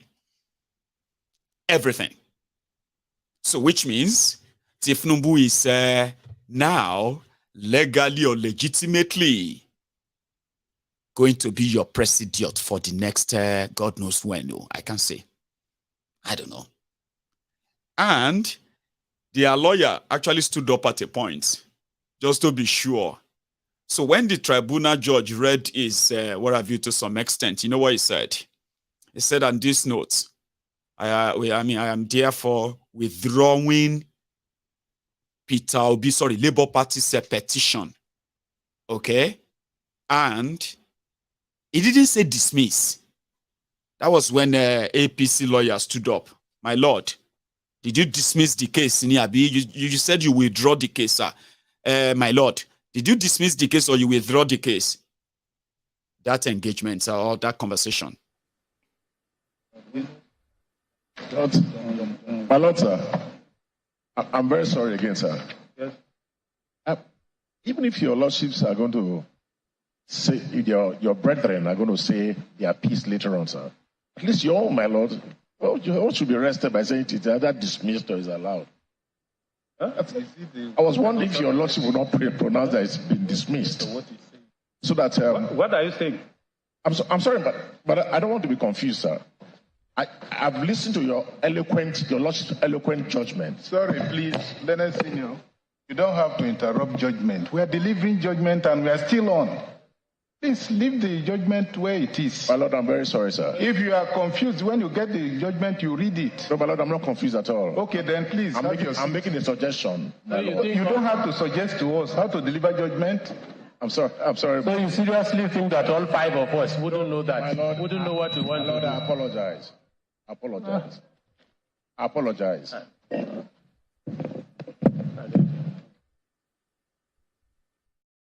He was jumping the gun. Why are you jumping the gun? Sit down there. Just follow the whole script. We are following it one after the other. Don't jump the gun, man. Sit down. When you receive the judgment, you can go and interpret it yourself. We have withdrawn the case and all of that. And that was how every ground to get this your Pablo Escobar to kind of answer for all of his own iniquities have been solidified by the Nigeria trial. And I don't know, some people are saying they are going to Supreme Court. I know they will want to go to Supreme Court, of course, but you believe in Supreme Court too? I will believe very strong again. But I'll come back to that. Here is the other part. You know, sometimes in March, say it as it is. Thank you very much for that, your super chat. I currently have about 5,000 of us on YouTube. Is it all right if I kind of ask you to take a moment and just, leave the comment section and then like this broadcast if you're watching me on YouTube? And if this is your first time on my Egun's Diary Political, you should probably subscribe too, right? Omoyele Sowore was asked after the charade election and the announcement of Kolu, if it was actually being mocked, as he put it himself, Ruben Abati condescendingly was asking Omoyele Sowore that INEC said scored 15,000 out of the final votes. They gave Sowore 15,000 votes, and Ruben was kind of trying to mock him and say, how market? Are you going to go to court and challenge this? And Sowore, like Nostradamus, he had this to say. This was just March. Said, are you going to go to court? Some of the parties the other aggrieved parties have been talking about collaboration. Waziri Atiku Abubakar was talking about Labour Party coming together with the PDP and all of that. Are you going to join other political parties to go to court to challenge what you consider a fraudulent election? Or you do not have any faith in the court system, you just protest and allow the matter to rest? What's the way forward? What you are saying regarding the Labour Party and the PDP is what people like us have always said, that they are the same. We are not part of that coalition or alliance. And with regards to the courts, when somebody steals your thing, you can retrieve it from him, and he says, no, don't retrieve it from him, go to court. You have to wait for the courts to convene. But the court that gave you a governor that was fought in Imo State is not likely to be a court that I will be heading to when I'm cheated on this scale. The court that hasn't delivered justice to people like me since I was born in this country is not the court I can tell you that I have implicit or explicit confidence in. If we go to court, you can almost determine what will be the outcome of the courts. The courts in Nigeria have never nullified the presidential election. Even in 2007, when they conducted an election in which there were no serial numbers in the ballot papers, the courts declared that you don't need serial numbers. And the person for whom the election was rigged by President Olusegun Obasanjo, that's Yaradua, came out and said, these elections were problematic, but he accepted the booty regardless. So I do not think we are going to head to a court that may not be able or hasn't delivered justice in similar matters for us. I think the reason they're asking people to go to court is to calm down the nerves of Nigerian people so that they accept this rubbish as a fait accompli, and they make sure that there are no uprisings on the streets to retrieve back the stolen mandate, whatever fraudulent election they conducted. That's the reason they direct you to the courtrooms, because they know what the outcome will be, because we also know how this these courts are constituted by political parties in power. So we can't be here deceiving ourselves. I know you're a lawyer, and you can't say publicly that you don't believe in the courts, otherwise you will not have a job. All right, Mr. Shaw. Shaw. I'm actually going to ask Shaw to come on this show possibly this week. I'm going to send him that request. He's possibly watching, maybe not, but eventually I'm going to reach out to him. Because you see, one of the things people said, which I kind of agree with, even though I have no control over, I don't think any of us did have any control over that, right? Was that a lot of us who didn't show interest in the election, save for me, I was interested because I have to report what's going on there, and I have to pick everything to justify the reasons why I am not part of those who are expecting election to fix Nigeria. So I have to report that back. So that's why I'm very much like following and then, doing all of that. So to so many of us who felt like election won't save Nigeria, there were others that said it was good to give it a shot. Let them rig them. If they rig them, and they are about to announce a rigged result, that is when you should have occupied the streets, not to be lured into believing that the court is going to solve it. And like Showore put it, that's exactly what finally happened. They have held you for about, how many months now? Nearly 7 months, Abi, after this charade. Nearly 7 months.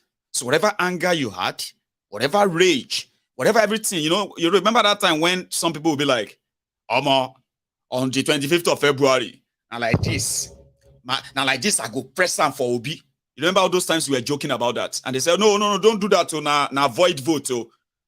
That adrenaline, that was kind of rushing through a lot of you at the time. 1 million man march here and there and all that. The one you took to the election, right? A week is the only break you needed. Just 1 week break. 1 week break that, what do you call it? Mr. Yakubu used in cooking this whole thing. Sure you get. What you have right now is a behemoth of rogues who are now in charge of power. You have no idea what you are up against. A lot of you have no idea yet. They will be unleashing what this truly means in the coming weeks and months. And guess what? I will be here as Mayegun to remind you. So yeah, they said that since you missed that window, because a lot of you don't want violence, you don't want fight, you don't want this, you don't want that, Abi. Fine.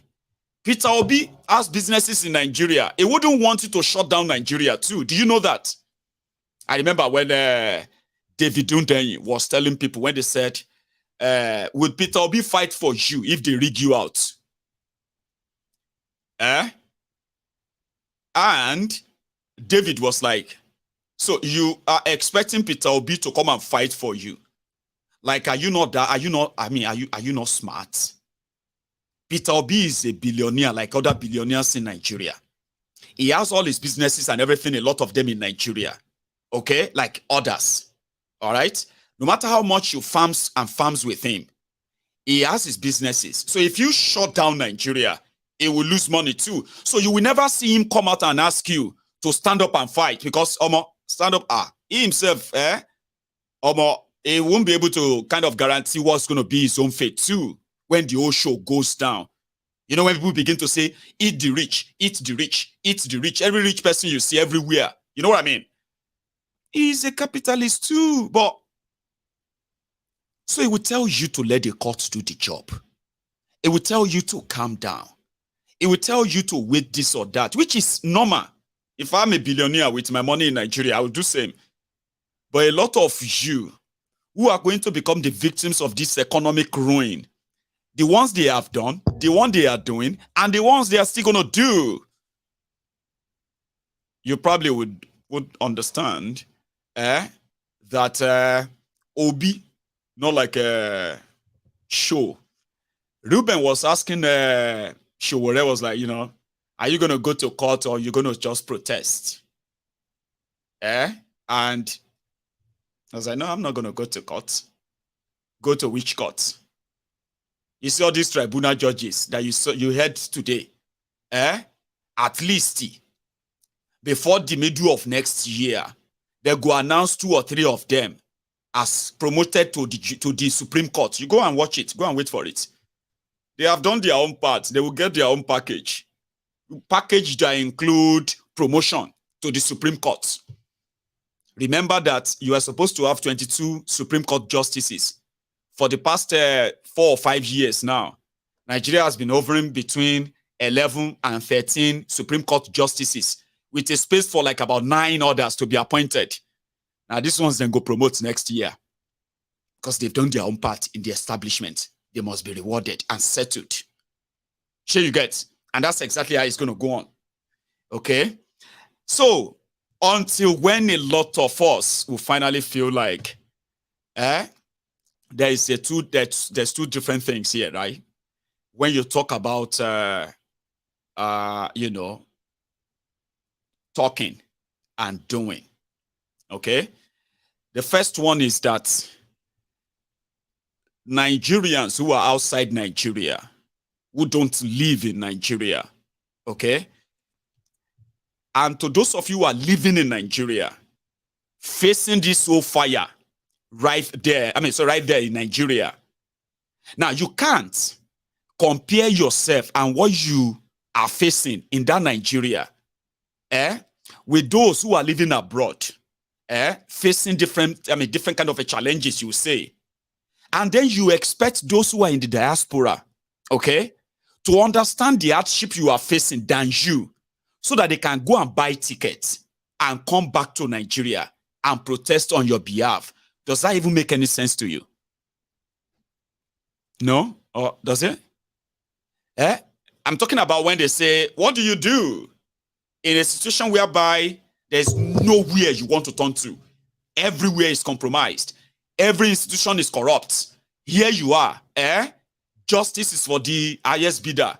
You can never conduct an election that is credible anymore. You can't. You've never anyway, but forget about that. That means you can never choose your own leader through an election, even if it's a democracy. So now, in that situation, your future, your life are completely in the hands of those who don't value them. They've never shown that they value them, right? Then would you consider, would you compare what you are currently facing right now in Nigeria, watching this Mayegun's Diary Political, or what you have faced in the last 8 years in Nigeria, whether you are APC, whether you are PDP, whether you are a Christian or a Muslim, whether you are a Northerner or a Southerner, it doesn't matter right now. Wherever you are watching me from, what you have actually survived in the last 8 years, do you think you will consider, you will compare same with somebody living outside Nigeria, and you believe they will understand, or they should understand, or the idea of, why don't you come back home and let us fight them? If you are facing fire and it's about to take your life, when it gets to that point, you won't wait for anybody. Ask the the Arab Spring that happened at the time. So when somebody said you missed the window, I said, okay, that's not so wrong. So what's then going to be the case after all this? Well, until when you get pushed to that state of igniting that same kind of NSAS, what do you call it, that you had it last time, or something worse. But if you expect these people to reward you for at least believing in them, I'm talking about those of you who are currently kind of happy. For example, somewhere in Ogba, in Lagos today, they were so, well, not so happy at the first video, but afterward, it was a celebration. Tinubu has won. At the tribunal, no evidence. They cannot prove anything. You too, you are following them to say there is no evidence. And you feel good, very good. You see that feeling good, it no go last. Not just for you. You see those who are feeling bad, they are feeling bad too, it no go last. Those of you who are feeling bad that the tribunal has done what INEC did to you, or the judiciary done boju yinje, you are sad. It's not going to be for long. For those of you who are jumping up and down and then dancing here and there, we told you, you will never kiniko. That too is just for the meantime. When the reality finally settles in for everybody, now that reaction after that will be the original reaction. You know what I mean? If you are so happy tonight that, oh my God, thank God, Ashiwaju, thank you, God, Ashiwaju, this or that. Okay? So in the next week or two or months and on that will follow, your reactions to the reality then will determine your reactions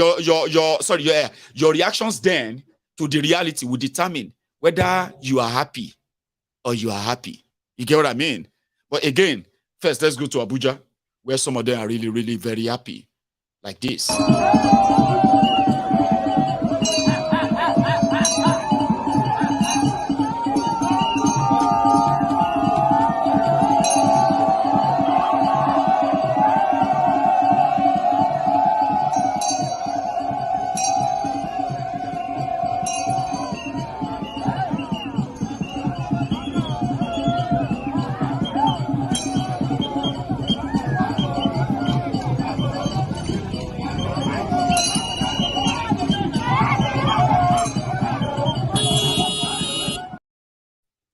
Most of them young people.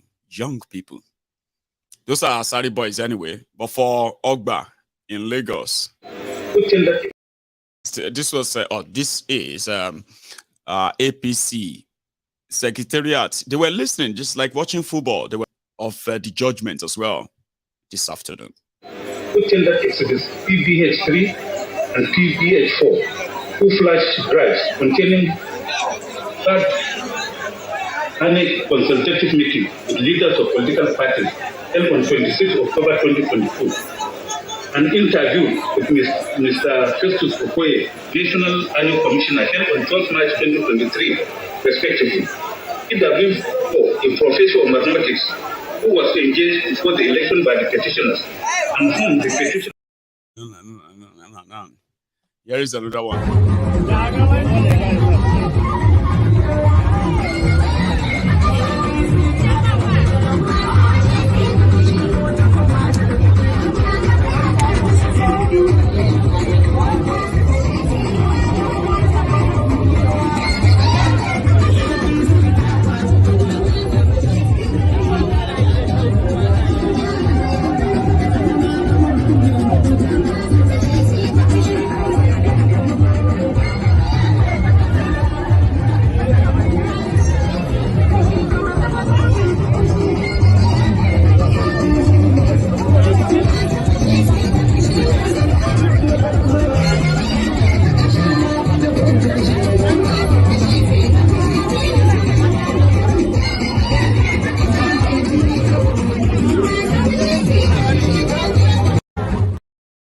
I mean, you do know that sometimes I actually do ask myself that, you see, those who kind of support them, you get that? Like those who really support these people, Nigerians, whether they pay them or something, like those who they told that you are doing this for Baba, you are doing this for Bukwari, or you are doing this for Tifnumbu. Sometimes I'm like, do these criminals not really have heart for even their own supporters? Like for the sake of their own supporters, because of their own supporters, may them just do good for everybody. You understand what I mean? Like if I am somebody that goes somewhere now, and I see thousands of people, young, old, inside sun, carrying my placard, doing all of that, shouting my name and all that, and then I get to that power. Even if na Satan, swear for me, like if na devil, they share apartment with me. Sure you get? Every time I see all these people, something should strike me and say, man, look at these people, man. Man, because of these people, I have to do good. Man, I need to change the lives of these people. They must love me. Like, there must be many of them who actually really kind of, but they don't care. And that's why I told you sometimes ago that, when somebody say, or when some dull people or dull body or dull mental people, when they say, you people, your negativity about Nigeria is too much. It's too much.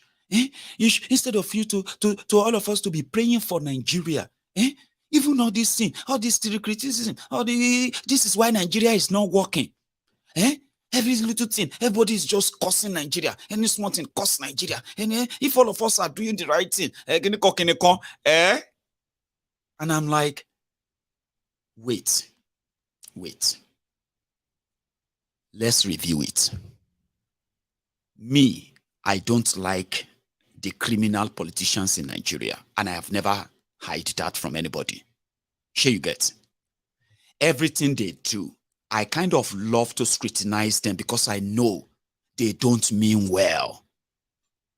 That's my own mindset from experience, and I'm not willing to change that. Now, let's assume that because me no like them, it is affecting them from doing good in Nigeria. Sure you get? Me, or let's say maybe another 5,000 people watching me right now. Out of the 5,000 people, let's say 3,000 of them, they also don't like the criminals running Nigeria because of how they are doing it.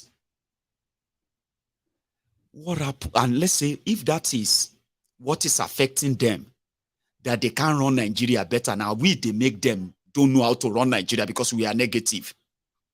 What about you? You. Maybe you are positive. You are a supporter. You are those who tell everybody that they don't know these people better. If they give them this, I mean, you are praying for them. May Ashiwaju succeed. Those of you who are prayer warriors under Bukwari, may Nigeria succeed. May Buhari succeed. Nigeria will be great again under Bukwari. And all of you, those prayer warriors, share your prayer, no answer me. Have you ever asked yourself that? Mayegu no like them. Maybe na me they affect them. But what about your own positivity? What about your own prayers? What about all those God you are calling? Why they know they listen to you? How come your own positivity, prayer for all your criminal leaders, how come the prayers no they work for them? Even though we will not like them, with the affect, how come your own no they affect them positively? Because hypocrites ni gbogbo yin. Were lo wa lori gbogbo yin, ati leaders, ati followers. When you finish lying to yourselves, right? Once in a while, when hunger, when the gbedu of hunger enter your body, kara. You understand? You will come back to your senses once in a while and you will tell yourself, how come I was so dumb to believe that these people actually would do something good? How dumb for years in my life. your youthful age, they are stealing that away from you.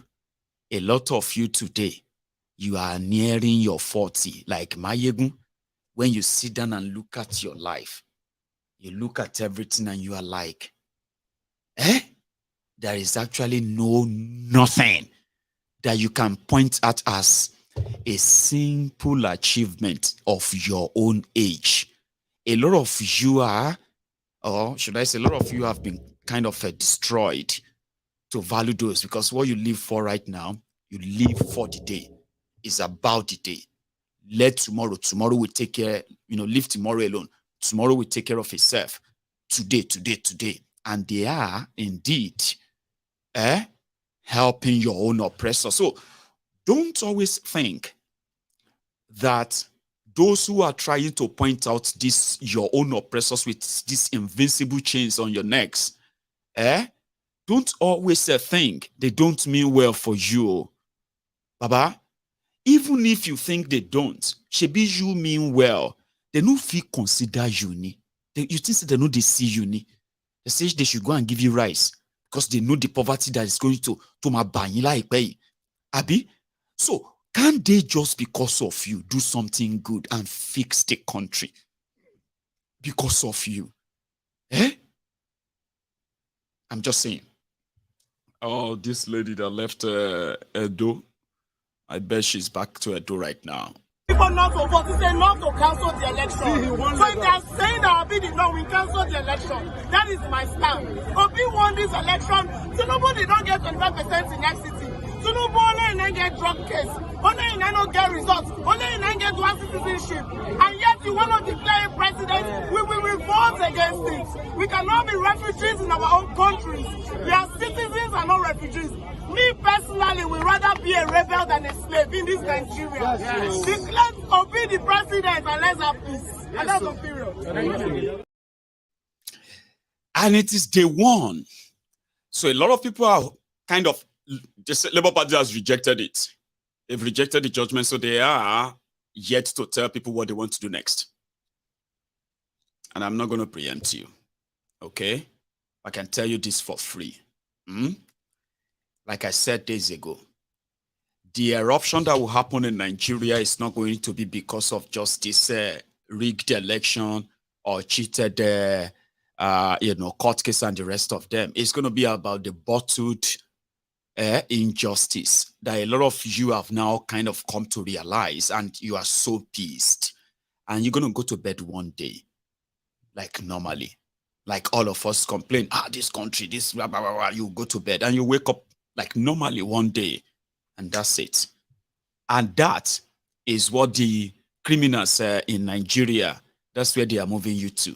Today, a lot of young people, for the first time in their life, who participated in a charade election in Nigeria, for the first time in their lives, they actually opened up and said, Nigeria is finished. Even though a lot of them may not understand the full meaning of that statement, but they are beginning to kind of come to that reality. They are beginning to realize that you have no law. They are beginning to realize as well that nobody is going to save them. Why they kind of figure out how they want to save themselves, or to be saved, or to be lifetime submissive. They are figuring it out. Let me show you this. It is about the same fraudulent 1999 constitution. You've read this before?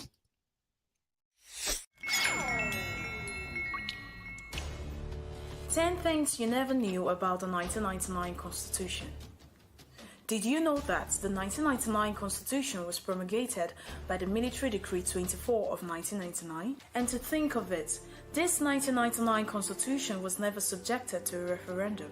Did you also know that this 1999 Constitution was written by a selected few that never got the consent of the indigenous nationalities or its representation?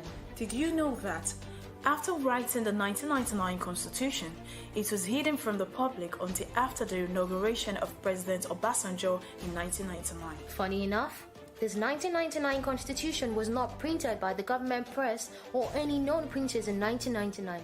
Did you know that the 1999 Constitution created a unitary government as against the projected federal government, and this forged an inefficient over-centralized government, as well as creating a centralized judiciary whom has never been autonomous? In all this, did you know that this 1999 Constitution falsely and maliciously claims that the indigenous nationalities willingly handed over their lands and resources to the federal government?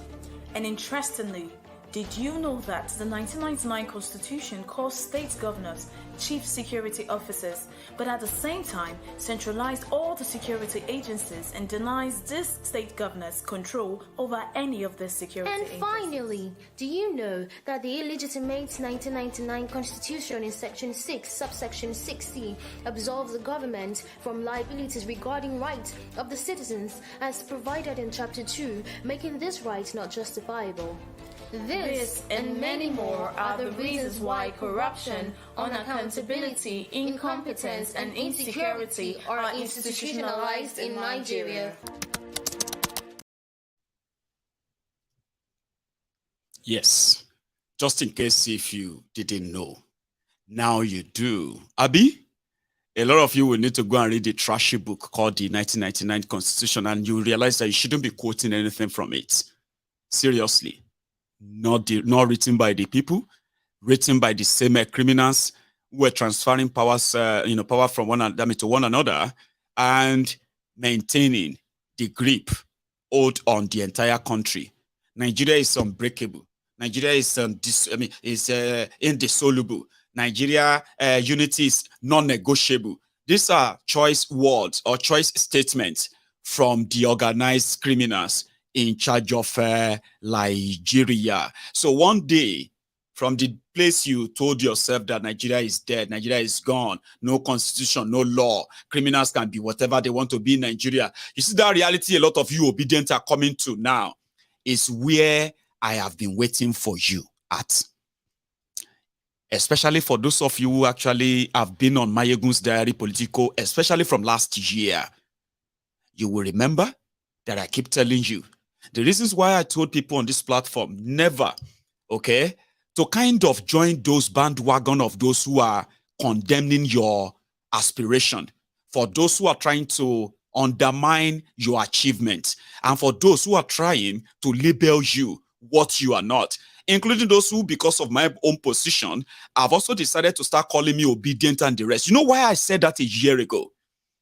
Why I kind of succeeded on Mayegun's Diary Politico to make everybody here with all our differences to treat ourselves with respect, even if you are obedient, whether you are revolution now, whether you are for Biafra or you are for Yoruba nation. I said repeatedly that all of us agree that there is something wrong with Nigeria, Abi, and something must be done and must be done urgently. We just didn't agree on the same how to do it. I said, if the obedient who suddenly, who have picked up their battle politically to seize power, if that is what they chose, you shouldn't fight them.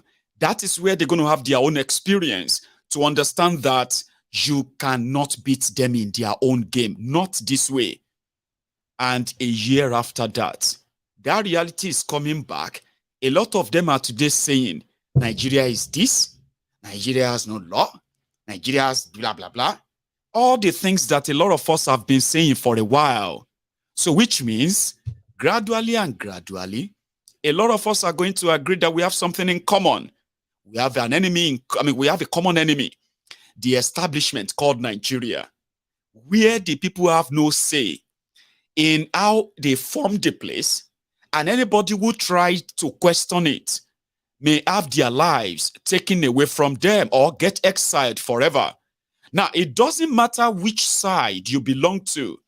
The Nigeria establishment knows you. If you want Yoruba nation, the establishment of Nigeria sees you as enemy, even though you are a Nigerian, who believe that you have been marginalized and shortchanged. And if they actually care for your being part of that Nigeria, they should listen to your own point or position. That's a democracy, Abi. As a Biafran who believe that they have nothing to do with Nigeria anymore. And if you want to determine that, well, let's go for a referendum. The establishment will kill you, even if it's an Igbo man that is the president. I told you that before, Abi. I said, even if Naobi be the president of Nigeria, maybe a little bit of a different when he said he would engage people. Well, he's a politician. I've lived long enough myself just not to take any of the award, right? But he was the one who said, I'm going to sit and negotiate with you. No, he won't. He won't sit down with you. He will never negotiate with you. If you're asking for Yoruba nation, if you're asking for Biafra, if you're asking for all of these things against the establishment called the corrupt Nigeria, Obi himself will never meet you. It is what it is. That is why, when all of us now realizes that the real problem is the establishment, and no matter who is in charge, any dummy that is the president or anything in Nigeria will do exactly what the establishment wants him to do. He will kill his own people if he has to slaughter them, okay? To stop it. To stop anybody blaming him for trying to break up Nigeria. And indeed, not be all of you now want break up Nigeria. Sure, you know, there are some of you who believe that before Nigeria will break, like Showore is not against the breakup of Nigeria. Remember, he said, if you go and do revolution or you do this, that, and you break up Nigeria, these criminals are going to finally escape and they're going to get away with all their crimes and all their loot. They will never be punished because where were you going to do it? So he said, the first you should do is for all of you to come together and get rid of these criminals. They can be chased away only if all of you will agree with yourselves and agree that you might want to go away, break up Nigeria. You might want to do a new Nigeria possible, Abi.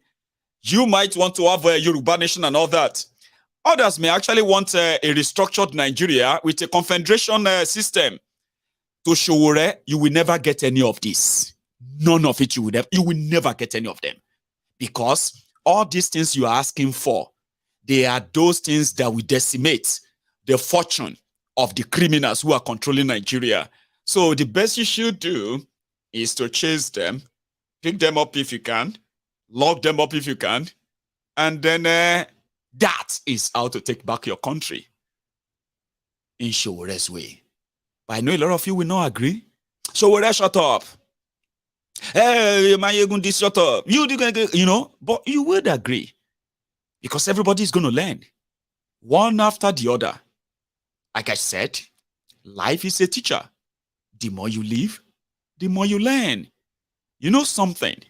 When you see an average obedient today, he is more informed, he or she is more in the know about Nigeria than he or she was a year ago. The optimism, the positivity, the energy, the commitment that kind of was, so radiating at the time. Today, a lot of you are saying, I'm so tired. I can't believe this happened. How could they let this happen? Is this even possible? Oh, excuse me, please explain to me. Is what they are doing now possible? Baba, it's possible. You are talking about Nigeria. Every abnormality is normal in Nigeria. Now, from your own experience in the last 1 year, with the INEC experience, with the tribunal experience, wait for the Supreme Court experience too. It won't take time before you will join us to agree Nigeria is irredeemable, especially if you are thinking of PVC, thinking of next election, thinking of a protest, and any other thing that you probably think are all normal in democracy. Nigeria is not practicing democracy. A lot of you are going to come to that time. When you do, I will be here. And when you are ready, every one of us in Nigeria and in diaspora, APC, PDP, and others, when all of you are ready, you will drop all the toga. For now, you can scorn yourselves. You can laugh yourselves. But the real shege, when it finally arrives, it will know nobody. It will know nobody.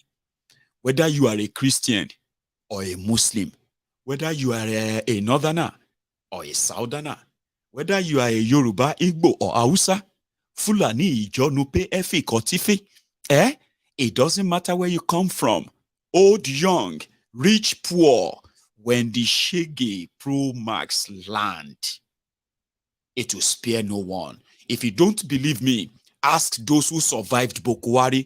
Let them tell you their stories. They will tell you, when they want to be honest, the Shege that dealt with them under Boko Haram did not discriminate. Whether you are from the north, you collect. Whether you are from the south, you collect. Whether you're from the east or west, you collect. Whether you are a Christian or a Muslim, you collect. Whether you are rich or poor, you collect. It got to a stage that even the Mamalawo, Babalawo, the witches, the wizard, and the rest of everybody collected. And they couldn't do anything. I saw that too.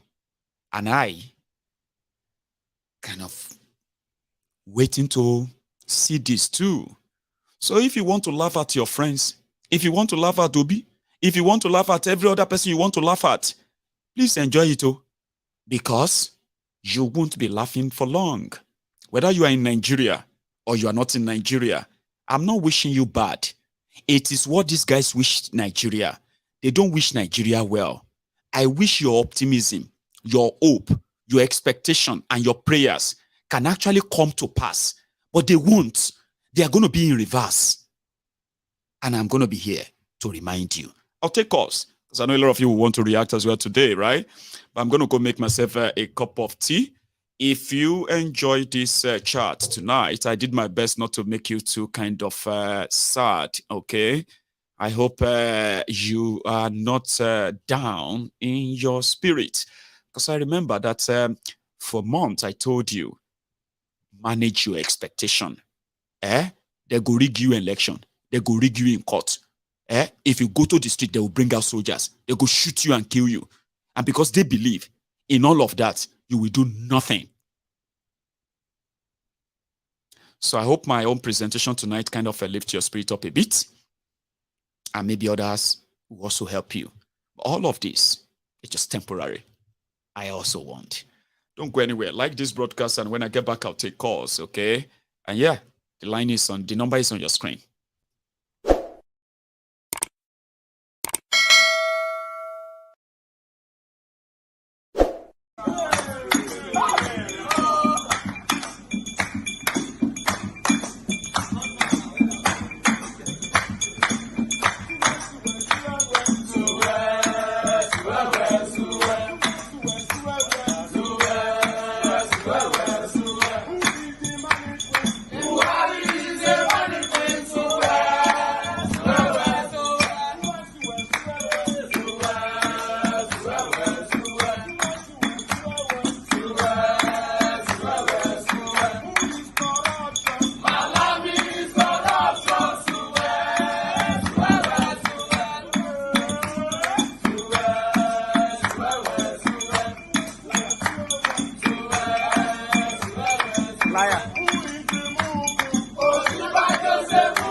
Hello there. Hello, sir. Mr. Mayegu. Yes, sir. Bonio, how are you? I'm doing super great. Excellent. Beautiful, Excellent. Sir. Yes. Please. My name is Dr. Akinyemi Agbede. I spoke yesterday. I remember. Dr. Agbede. And what I said was accurate. Accurate. Please play it back to the people all over the world to see. Please. That's what I'm calling accurate. I can't call you accurate. They said all the others have been covered. Everything. Please do me a favor, Mr. Egu. Don't have Just that play clip, it back but to the people. yeah, I'll look for it and I will share that. Yeah. Please. Yesterday, I was the very first person that everything was accurate. Yesterday, accurate. I told you, accurate. I'm telling you. So nothing. So these people. So that's what I want to say. Please. Okay.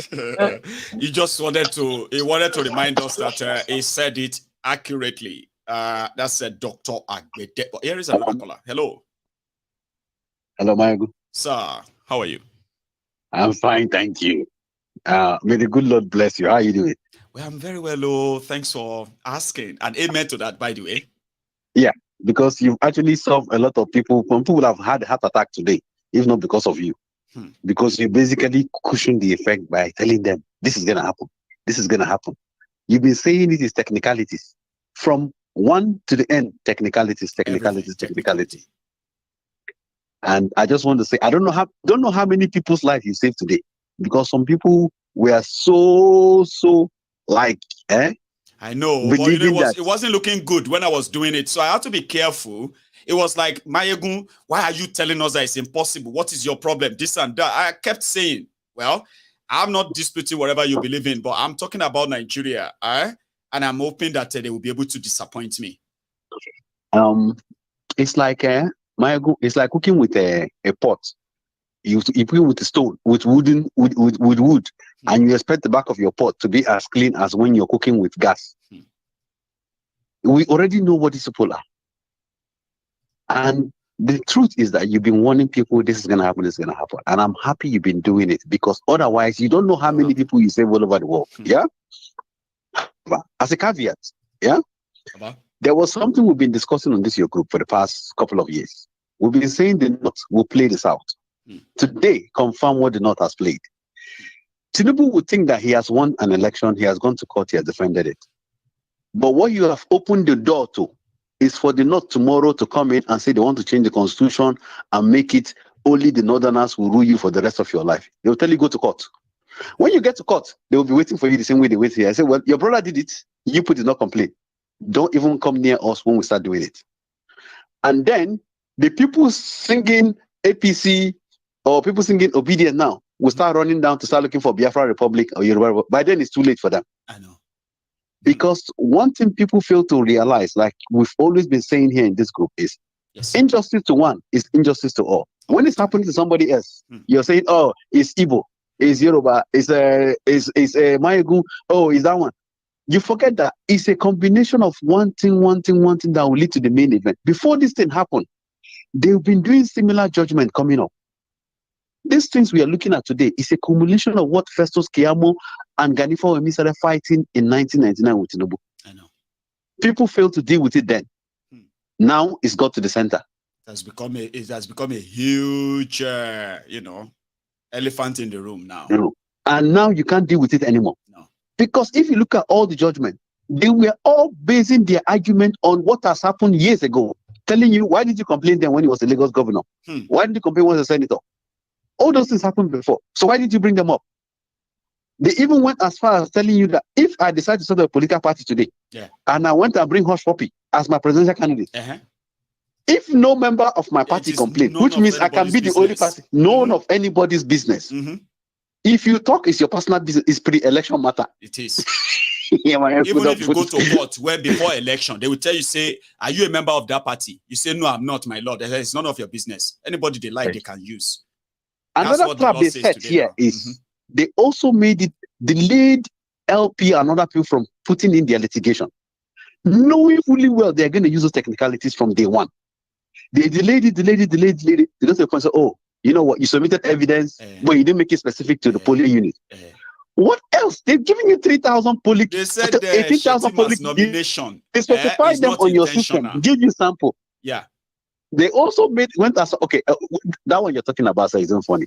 They say it's like me stealing your It's me stealing your videos now and putting it on YouTube. And then when YouTube come to me, I'll say, I didn't do it intentionally. It wasn't so intentionally. What is intentional there? That is all. Like, I'm not a lawyer. I'm an analyst. Yeah, I'm a data analyst. Yeah. But when I listened to the whole thing, even my wife was laughing. My wife is Zimbabwean. She's laughing. She's like, I know. How did you people? What is going on here? Is this a joke or something? I know. Or are you running mad in Nigeria? You people come out of Europe and you're making noise. But when you come on, when you're supposed to act, you can't act. You people are here speaking with big grammar. That is just my contribution for the day. The ones in Nigeria, you know something, right? The ones in Nigeria are asking us where they are abroad to come back home. If it's easy, we should come back home and do the protest for them. And that's why we don't know where to start now. And like you said, we are still speaking English. It never touched us like correct. If they are waiting for us to start, let them stop asking us to send them money. Simple. Let's do it that way. I will not send you money. Then I will start from here. Then you two will start from that side. Let's see who's doing it. From your side. We'll start from here as well. Everybody start from your own side. Yeah. Baba, anyway, thank you. Another one. Take care. It is already happening. Okay. And just like the day they announced the Kolu as winner in March, I think March 1st or so, right? A week after the election. A lot of you felt somehow. Yeah. Tonight is also going to pass. Hello there. Yeah, it's me. That's better. Yeah. You put me on hold? Doc, I didn't put you on hold. I'm not going to play the video. It doesn't work that way. Okay? You can't call me to go and play video from my last broadcast. Just like it doesn't work that way. Okay? So I can always bring it some other time, you know, like. No, I mean, let me tell you, my viewers, okay? Sometimes if I have a clip you make a request for, I will play them right away. If it's something that's so close by, I can. But, I mean, I'm not putting you on hold because you made a request that, you know, I don't have, okay? However, everybody who might want to know what Dr. Agbede is talking about, they should watch that People's Parliament of yesterday. Is the first speaker, and he wanted you all to see it. I'm not going to play it. Doctor, I won't be able to play it tonight. Sorry about that. So let me take another call. Here is the first speaker. Hello, you will need to help me mute your broadcast, sir. I've kind of picked your call. Hello. Sorry about that. Oh, hello, Maegun. How are you? I'm very well, sir. Do you mind muting that video or maybe walk out of the room? Is that okay? Oh, I've muted it. This is a crime and controversy. Emmanuel. So, yes, crime and controversy. I'm good. I'm a first-time caller, by the way.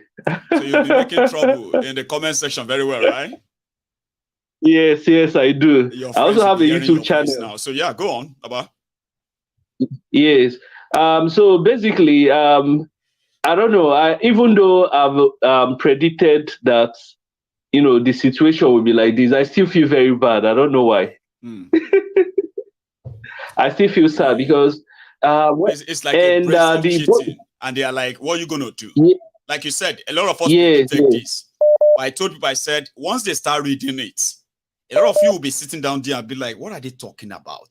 What the hell is this? That one doesn't make any sense. Yeah.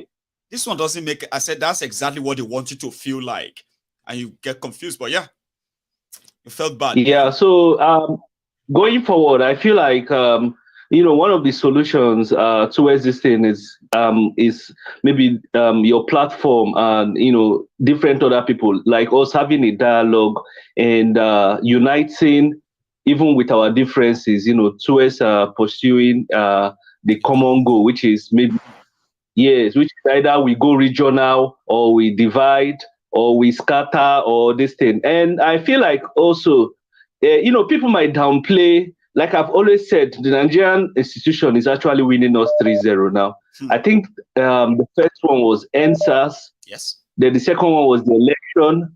Then the third one is this situation we find ourselves. This third one, I don't know whether we'll do, and his friends will go to the Supreme Court. You understand? But I feel like I mean, they want to pursue the legal stuff to the conclusion because now the Supreme Court have to give a judgment in 60 days. You know that. From today, From today now, they have another 2 months. to give a final judgment. So I would actually like Obi to pursue it to the end, so that we'll just finalize that the system is irredeemable.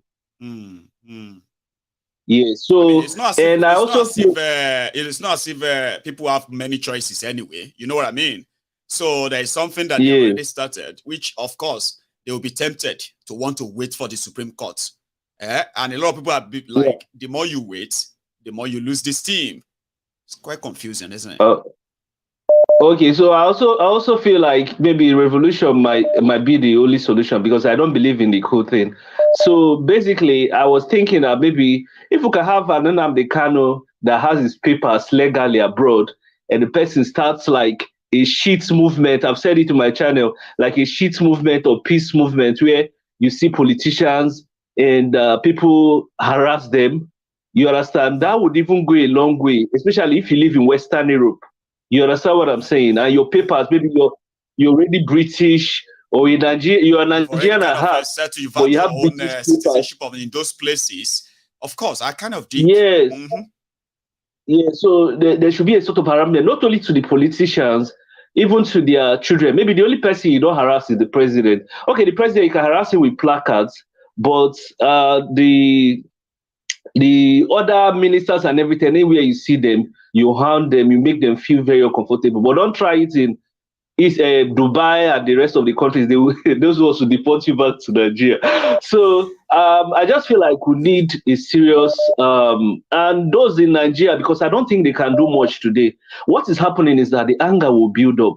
You see, from what I've seen, I don't think Tinubu has an idea. Even going to India to go and even start looking for investments, you can see that they're already confused. They have less options. You understand? They don't even know how to move the country forward economically or anything. The only idea Tinubu usually has is evil genus plans. You know, so like they call him Idon. I will shortchange them. Yes. I'll smart them. But Nigeria is at the edge right now, right? And anything can. So what I feel is that right now, I don't think Nigerians are going to protest. You see, the hunger has not pushed them to the limits, because you can see people still making mockery. It goes to social media. All the poor APC supporters, many of them are still making mockery of the whole system. So I think when they hunger, I think maybe let me just give them a year or 2 years, because I'm very, very sure that Tinubu doesn't have an idea on how to move forward. Because if he has an idea, that 70 billion he gave to these senators and 40 billion, he would have even invested it in agricultural machine to start growing annual crops. You understand? To even, let's even assume that maybe in 1 year time, the annual crops will start growing, and it will reduce the food inflation, because of, when there's abundance, the price of food crash. So I don't know. Of course. Yeah, so basically, I don't see any hope. So I see something like a revolution happen. I don't know. These things, they're not revolution. You cannot plan it. It's triggered. You cannot. People that if everybody is expecting somebody to say, "Oh yeah, let's go," that's not going to happen.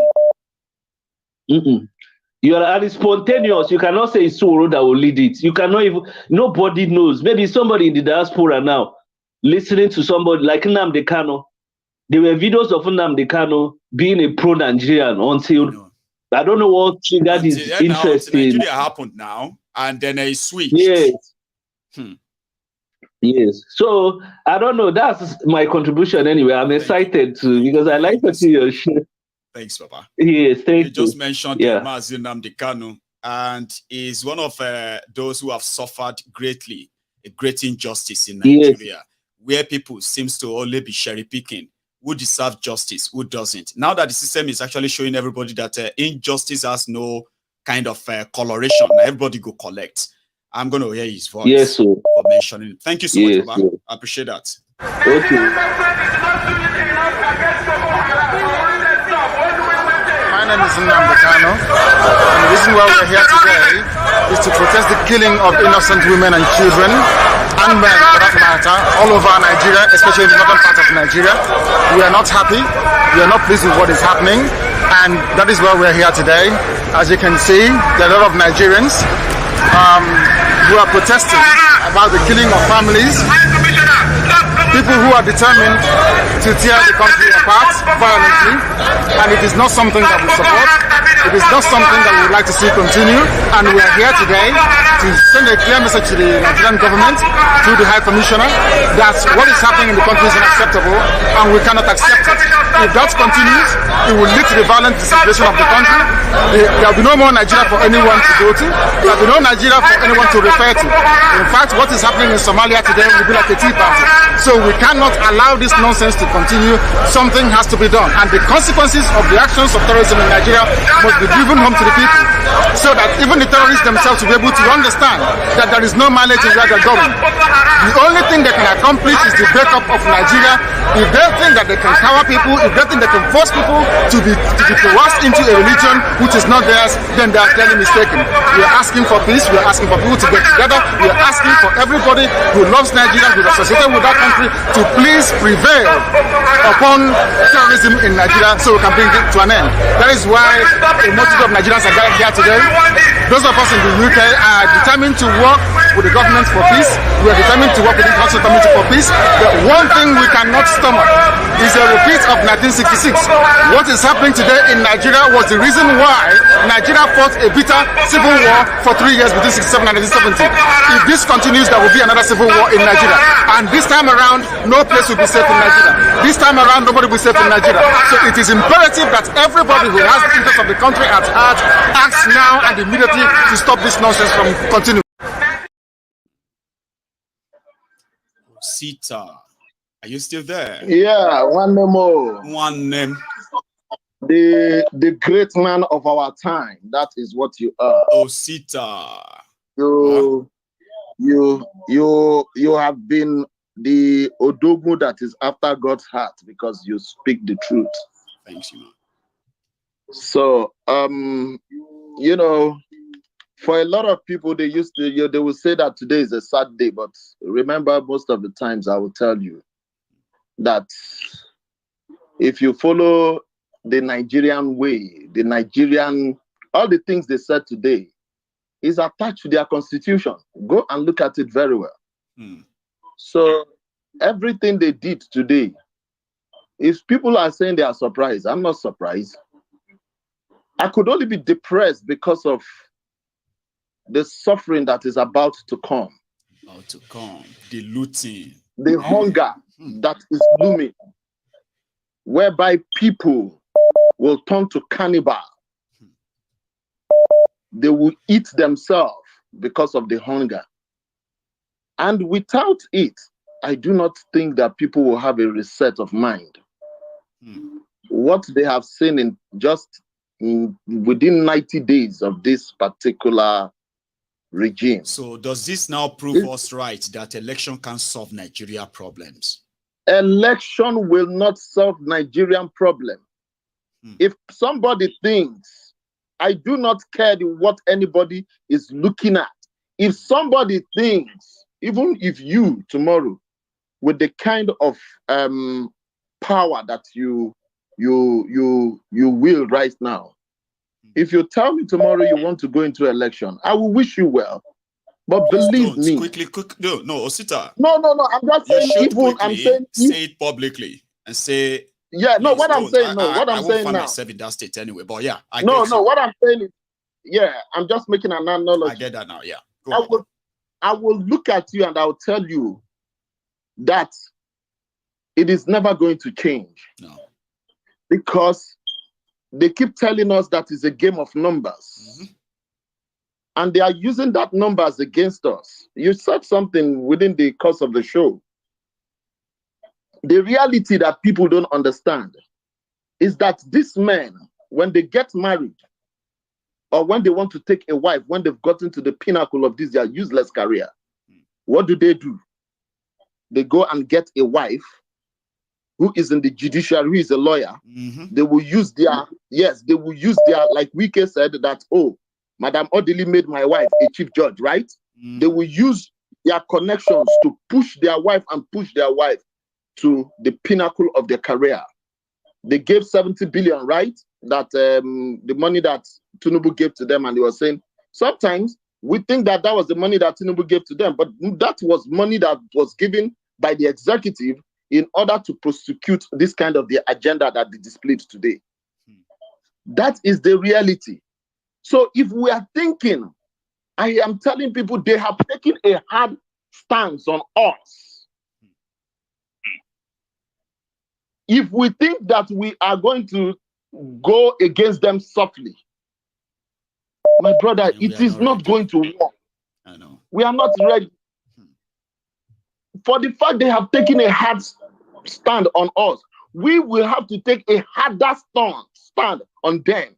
If not for that, we are not going to move anywhere. We will keep talking and talking and talking. But like you said, things like this, those hard stands that we will take on them, it will come naturally. Yes. Once little thing will spark it up.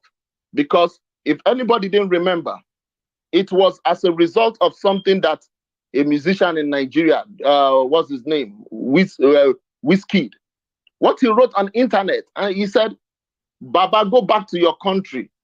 There's a lot of things happening in your country and you are here saying something else. That was what triggered the answers. So what we are seeing is that through the legitimate side, we are not going to get what we want. It is applicable to the whole of Africa. Through legitimacy, we are not going to get anything that we want because they have control what they call legitimacy anyway. They control the place, so it's never going to happen. Yes, they have self-empowered greed and evil in the only thing that can give you justice, which is the court, the judiciary. So they have hijacked it. So that's the reason whenever you are doing anything with them, they will tell you, go to court. Go to court. But yes, if we continue this way, thinking that we are not going to make a harder decision on them, if we don't take it, my brother, we are not going anywhere. Thank you, my brother. Osita, thank you so much, Baba, for that. So, hey, did I just miss? Okay, I think I got another one there. Yeah. So much. Hello there. Hello, good evening, Mr. Mayagun. Good evening, sir. How are you? Very fine. This is Dongada on the line. I was almost called. I wanted to say, is that Dongada or Ifeanyi? Then I'm like, I'll let you say it. Get them mixed up. The first time you are back. We are back here. See what happened today. The first time you attempt to recognize me. Well, today I would say that people like us are supposed to be celebrating. The reason why we're supposed to be celebrating is not because we are mocking those who lose, but because we have won more souls in our temple. And you know how difficult it is to win souls. You understand? So, first of all, I'm opportune to speak after Oster because I wanted to touch something he said 3 days ago. He said democracy is not for Africa. And, I kind of agree because democracy is not for Africa, not in the sense that Africa is not practicing democracy, but because democracy is working for the people who created it. The way they structure democracy to work in Africa is the way it is working because they created democracy to be able to be controlling Africa. They started it with religion. When the religion started fading away, they had to quickly, the West, when they plan ahead. They don't plan to reap immediately. You understand? So now they use democracy. If not, let me use the case of Nnamdi Kanu. Nnamdi Kanu has been, the court has cleared Nnamdi Kanu that he has no case to answer and all that. Nnamdi Kanu is a British citizen. Are you telling me that if it were to be a neutral British citizen, that Britain would not write to federal government to release Nnamdi Kanu up till now? No, of course, they would have done that. You would have seen their ambassador. What they have done about the issue of Mazi. You are right. You understand me? You would have seen their ambassador meeting the president, discussing about it and all that. You understand? Ignorance is a disease, and a lot of us are ignorant. But the reason why I don't blame most of us sometimes is because just very few of percentage of Nigerians are getting information, and by now I think it has increased up to 30 to 40% because of the kind of you can imagine an average Nigerian subscribe 100 naira a day just to be able to access internet. So how is that person going to access information on the internet, you know? So they barely move around with the information given to them by the local government or the politicians either. You understand? So in the case of what happened today in judiciary, I am not surprised. I am never surprised. In fact, in 2023, in 2022, that was last year, my friends were gaslighting me, saying that I'm part of the problem of Nigeria because I refuse to go and get my PVC. I have called here one certain time and told you that I have never voted in Nigeria. I've never touched PVC. I don't know what it looks like. Because this is not the first time that PVC of 18 happened in Nigeria. Do you remember it in 2019 when they were able to convince Nnamdi Kanu that election should hold, that they will make changes? What happened? Everywhere was get your PVC. We are going to make change. If you want to change Nigeria, the youth should take over the politics. Get your PVC. You remember when they told Nnamdi Kanu that he should have told the IPOB to join a political party so that they can join the politics? Remember? You know, I want. So what happened to them? They said all the IPOB should go and get a PVC and then chase away, join them to chase away these guys. But I mean, like it's so sad. You know, I want like to you speak said, to, like, a lot of the people look at them today and say, well, you see, this is why we didn't get involved. If they had killed us because of the election, we would have died for nothing. The judiciary would have said no evidence. Of course, you know, I want to speak to the parliamentarians today who are listening, who are willing to take the advice. You know, these people, Nigeria is like, you know, there is this saying that says, when you give a monkey water with cup, be ready to battle him to get that cup back from him. You understand? These people are willing to die. They cannot just give you power. If you like, bring the most holiest person on earth. Once they speak about change, once they know that it's going to have a negative effect on them, the rulers now, they are going to propagate it. They are going to put their life in it because they know definitely if there will be change in Nigeria today, a real change, not change, a real change, their life and families are going to be involved. So why do you think they are not going to put their life to fight the battle, to win against the people? So my advice to people in parliament today is this. One, those who are afraid of war must encounter war in Nigeria, because either Nigeria had to change in the name of one Nigeria. There must be killing, massive killing, not even just minor killing. There might even be more killing when you try to change Nigeria than when you agitate for the division of Nigeria. They should take that advice, number one. Number two is this. Most people are asking for where are the judges' faces? Why are they not showing it? What are you going to do? If you want to do, if they show you their faces. If you truly want to change the system as a Nigerian, as a person who doesn't believe in Nigeria again, first of all, start holding your local government chairman accountable, your politicians, your House of Rep, your House of your Senate. Whenever you see them, whenever they come to the community during the election to speak, hold them, stone them, and beat them, because these people does not represent you. You see, these people that won under Labour Party election, this 2023, Mayogun, I bet today in this parliament that in 2027, if Labour Party does not have any powerful governors and all this, they will decamp because they cannot change the system. They are not there to change the system. The system will change them. A lot of people were expecting that Labour Party lawmakers would be like the Malema political party in South Africa that always fight this establishment. But I told you, or Nigeria, you'll be hearing my brother, my leader, my brother, You know, when Nnamdi Kanu rose, a lot of them was inviting him for peaceful talk, for table talk and all that. Then Nnamdi Kanu is behind the bar. Have you ever seen even a local government chairman spoke about Nnamdi Kanu again, talk less of the governors? Look at the local government chairman election held in Edo State. Look at the kind of gun they shoot there. It is a clear video of what is going to play in the next election in Nigeria, and those who refuse to take the advice will be a victim of it, because we that have known the whole thing are already very aware and more careful on how to handle the issue of Nigeria. I have more to say, but let me drop it here. Thank you very much. Okay, thank you for the time. Minds of a lot of people, I have to say, but yeah, that's a beautiful one. Thank you, sir. Thank you. So let me take another one. Here. Hello there. Hello. Is this Mayegun? Yes, sir. This is Mayegun, and it is live. How are you? Mayegun, good evening. My name is Samuel Cole. Samuel Cole. And I bet from the US, is it?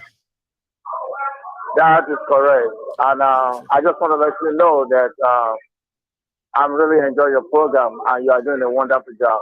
Thank you, sir.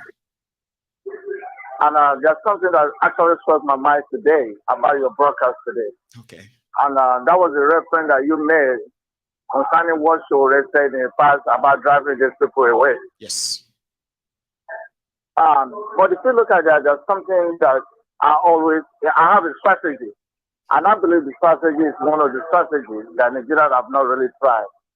Because if you look at these, our bad leaders, they are part of us. They are part of our community.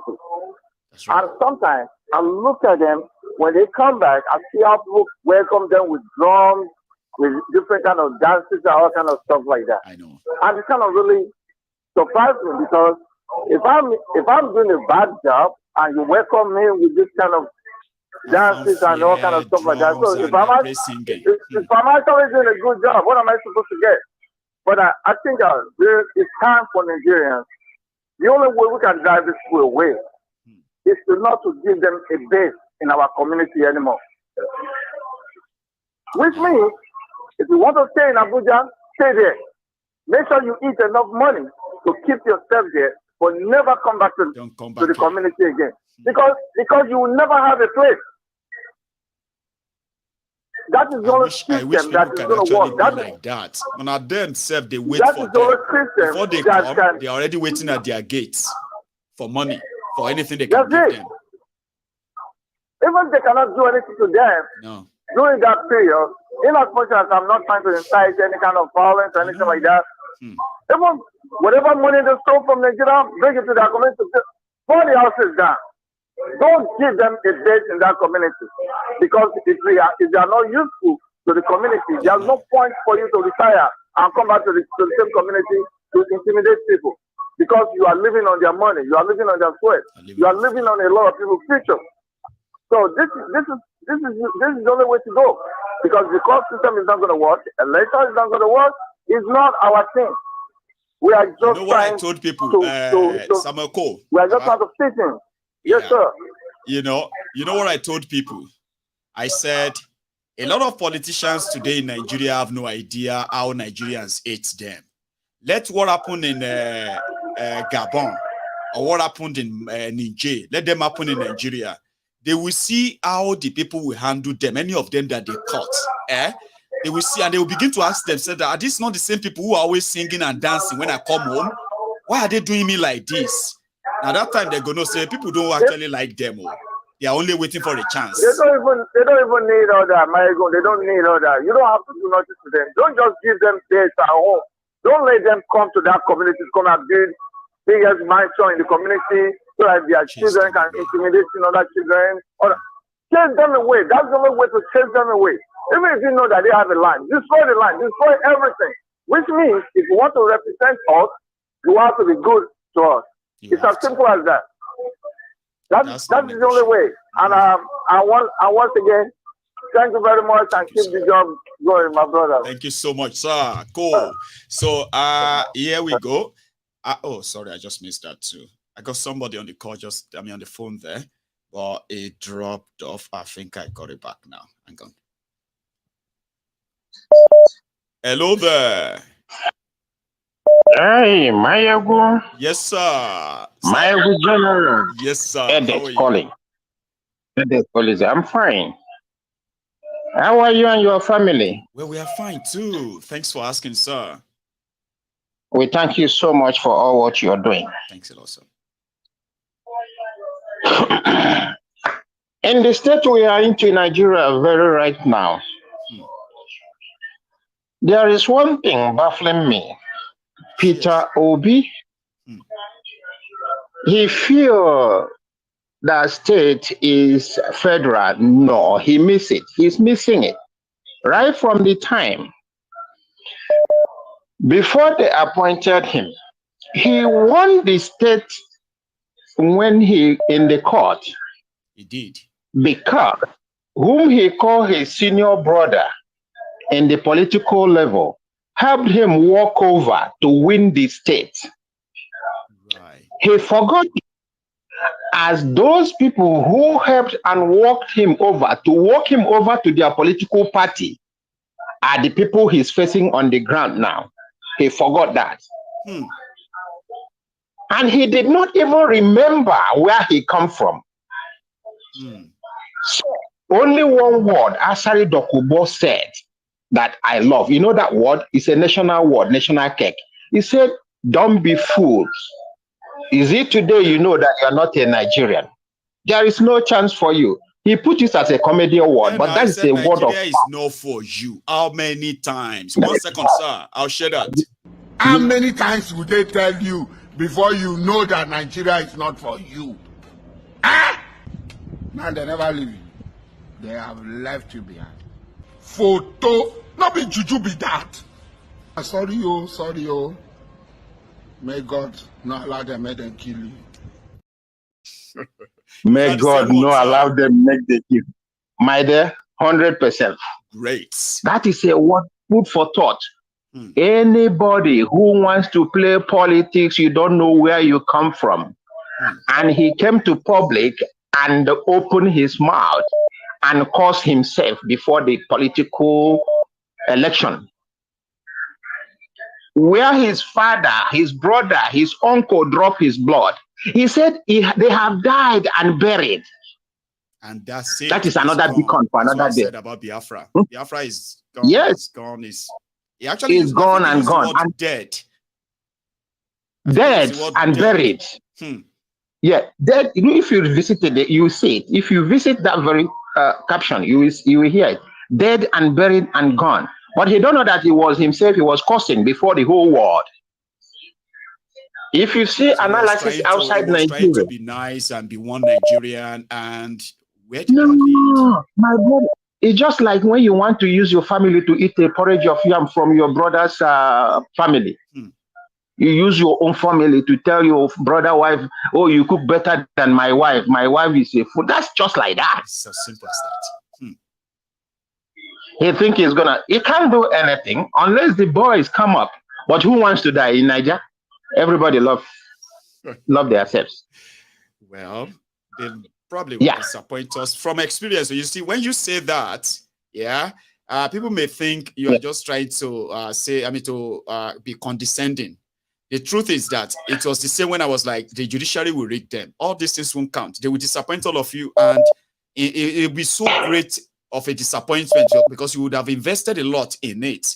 So around that time, it was pretty much like I was undermining those who were serious. Don't talk like that. You know, a lot can still be different. This one is different. Obi is different. And I'm like, I'm talking about Nigeria here.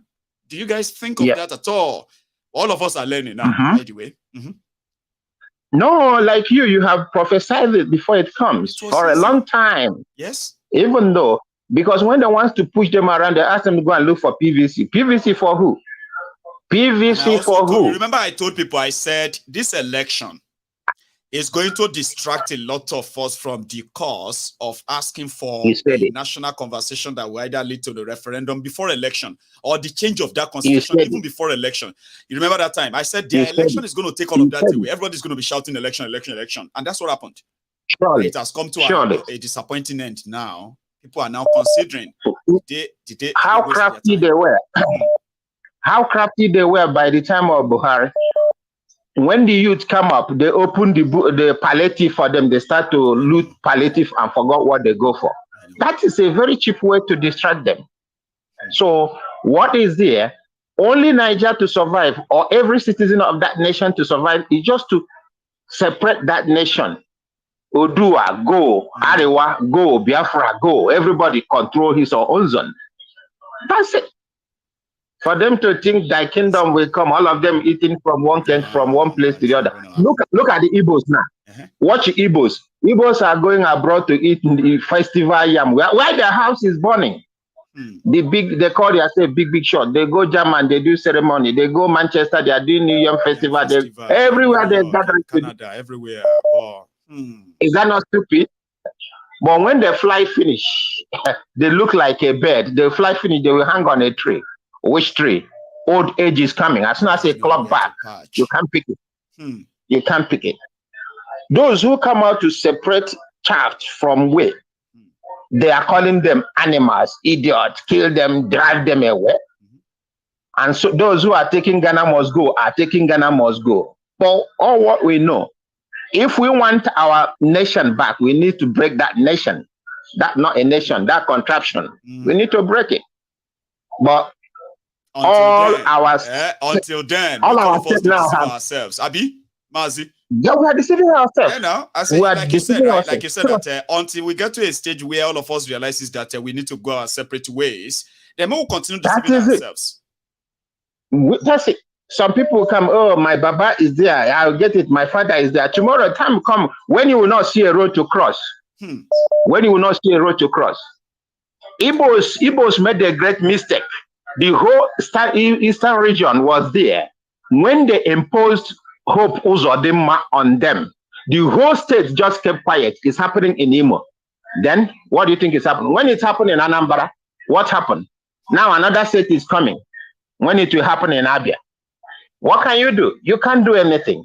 But when they catch one person, if you watch where hyena is fighting, as soon as one animal catch one, the rest of them go on that animal that called their brother or sister. Until you release them. We don't use bread. Let me take one more call before I call it. Remember. Pleasure.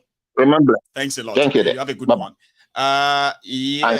To my callers, please, if you have been with us all this while, okay, I kind of ask that before you go, you should try and like the broadcast and possibly even like subscribe if you haven't already. All right. I'm going to take my last call. And we're going to call it a night tonight. And I hope you all have a good one after this. Hello there.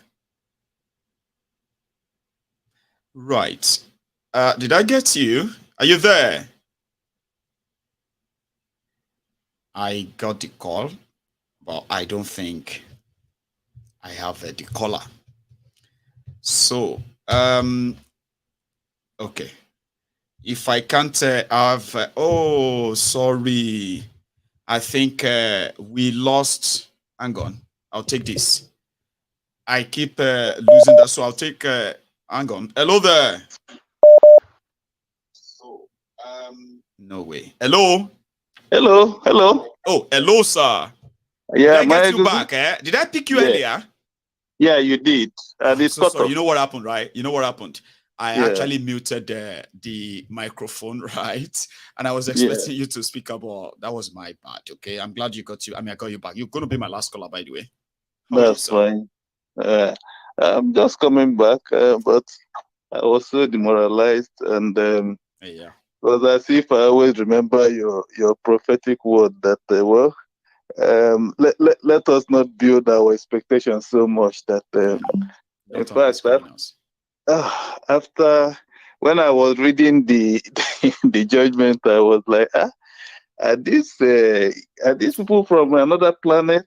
And they tell you, let's say Obino present a single evidence, it don't even prove anything or more. At a point, you remember that time when Obi went to court with all this evidence? Like, if you check your screen now, you will see them, all these boxes. So now send a message. They said, well, now book and evidence, all of them they see document, okay?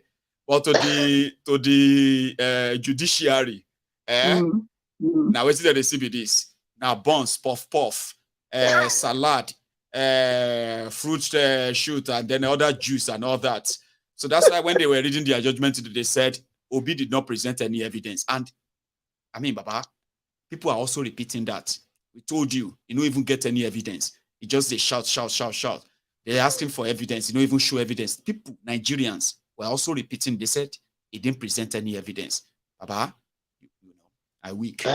That is I tire. Even the Abuja own, where they talk saying the only ones here appear for constitution. Me, I weak. say the and the mean another thing. Abuja no get governor. Abuja people no fit elect governor. Sure you get. But today now they have told them you are not special. What's special about you? You are just like every other state. Come on, get out. Today, Abuja people.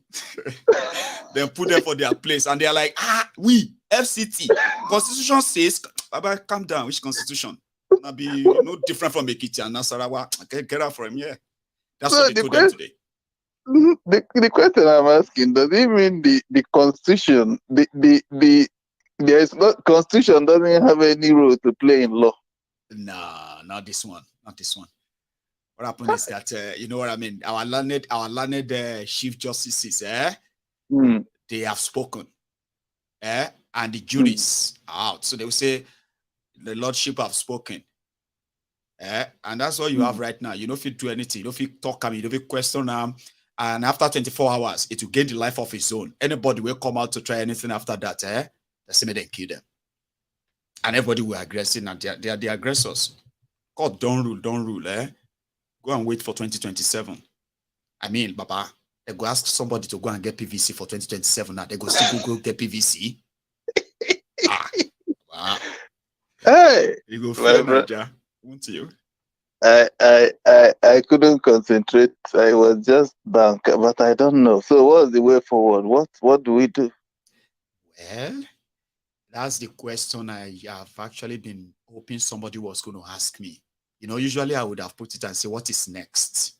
And I actually did put it that what is next? Is it are Nigerians waiting for the Supreme Court to interpret the law for them? Since the tribunal didn't, are they waiting? Or they would have to consider their lives, their future, and everything in the next few days and decide. Well, like you said, what is next? I don't know. But maybe when they are ready, they will meet all of us in the trenches. Those of us who already believe that Nigeria cannot work, it will never work until when, because it's made not to work, until all of us say enough. Since they can't talk, saying that we be the problem. With the talk, saying them break. Now PVC go save them. Since PVC no fit save again, maybe when they are coming back, they will see us in the trenches. They'll come listen to us. All of us will come get the same language. And instead of us following that statement of if you can't beat them, you join them. So all of us will go to come do it. Instead of joining them, we won't. We'll go call others, gather for body, go beat them. So that would be my own answer. Sorry that it was too long ago. But until then, wait. Because left with me, there wasn't any need. If they knew that they have they have something to, so why wasting people's time going for the tribunal? You know, they would have Kukuma told us that because from the way it is, in fact, mixed feelings are just here and there. Everybody just. What you talk with that? I said once they make the announcement, it go be like they pour cold water for the country. Like the day when they make the announcement for say election or in one. So they don't make the announcement for the tribunal today. Maybe everybody just calm down right now. I mean, they see any kind of buzzing and all that anywhere. They didn't tire my brother. People go wake up tomorrow, Baba. They go wake up tomorrow, carry their basket, carry their bike, carry everything they have to. Going to go and nozzle for the day. Tribunal don't pass with that. And that's typical Nigeria. Well, let's see how wrong are we. We are for the next few days. Well, apparently the everything was in the everything was in the air days before. So all this thing was just formality. Just formalities. But anyway, thank you. All right. I am going to call it a night. We've been here for a while. So thanks so much for joining us before you go to bed. All right. Okay. Thank you. Take care, okay. I'll see you tomorrow. Thank you so much, everyone, for your time. I've done my own beats. I've done my own summary reports. And I hope by the time everybody wakes up tomorrow and the reality sets in, you'll begin to figure it out. How do you get out of this mess? How? You will figure it out. Don't worry. So before you leave, remember, you can still like this broadcast. Share it, okay? And even subscribe onto my channel.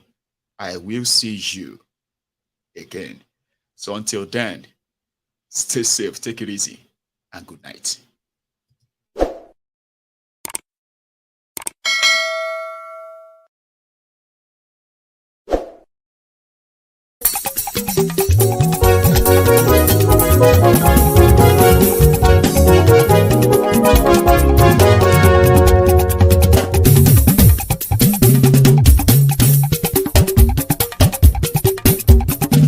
Mayegun làwa mọ̀ làmọ̀ tó dòdòdò. Mayegun diary Nayibi #1. Mayegun làwa mọ̀ làmọ̀ tó dòdòdò. Mayegun diary Nayibi #1. Mayegun ti dé o ọ̀rẹ́ ara ìlú. Mayegun diary Nayibi #1. Lórí Facebook lórí YouTube. Mayegun diary Nayibi #1. Gbogbo bó ṣe ń lọ ni Mayegun já wa sí. Mayegun diary Nayibi #1. Àṣírí ọ̀jẹ̀lú kì í bò níbẹ̀ o. Mayegun diary Nayibi #1. Bó bá ṣe eré àní Mayegun máa wí. Mayegun diary Nayibi #1. Ó sì tún ṣe eré wàá gbọ́ níbẹ̀ o. Mayegun diary Nayibi #1. Mayegun diary politico. Mayegun diary Nayibi #1. Godfatherism kò sí lọ́rọ̀ Mayegun. Mayegun diary Nayibi #1. Ẹ farabalẹ̀ sẹ́ o kẹgọ́rọ̀ lẹ́nu o. Mayegun diary Nayibi #1. Àní Mayegun làwa mọ̀ tó dòdòdò. Mayegun diary Nayibi #1.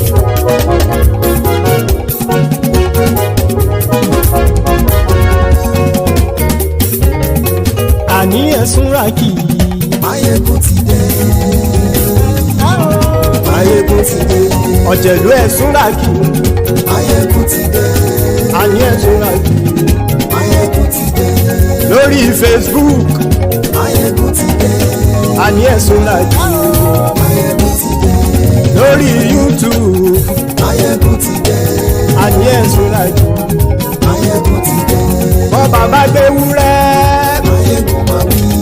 Àní ẹ̀sùn ràkì. Mayegun ti dé. Ijó ìgbádìyẹ. Mayegun máa wí. Àní ẹ̀sùn ràkì. Mayegun ti dé. Bí pẹ̀sìdó bá rúfin o. Mayegun máa wí. Àní ẹ̀sùn ràkì. Mayegun ti dé. Bí gómìnà kówó jẹ. Mayegun máa wí. Àní ẹ̀sùn ràkì. Mayegun ti dé. Ọlọ́pàá tí ń darí bá. Mayegun máa wí. Àní ẹ̀sùn ràkì. Mayegun ti dé. Aṣòfin tí ń rúfin o. Mayegun máa wí. Àní ẹ̀sùn ràkì. Mayegun ti dé. Òpùrọ́ olóṣèlú. Mayegun máa wí. Àní ẹ̀sùn ràkì. Mayegun ti dé. Ọ̀jẹ̀lú ẹ̀sùn ràkì. Mayegun ti dé. Àní ẹ̀sùn ràkì. Mayegun ti dé.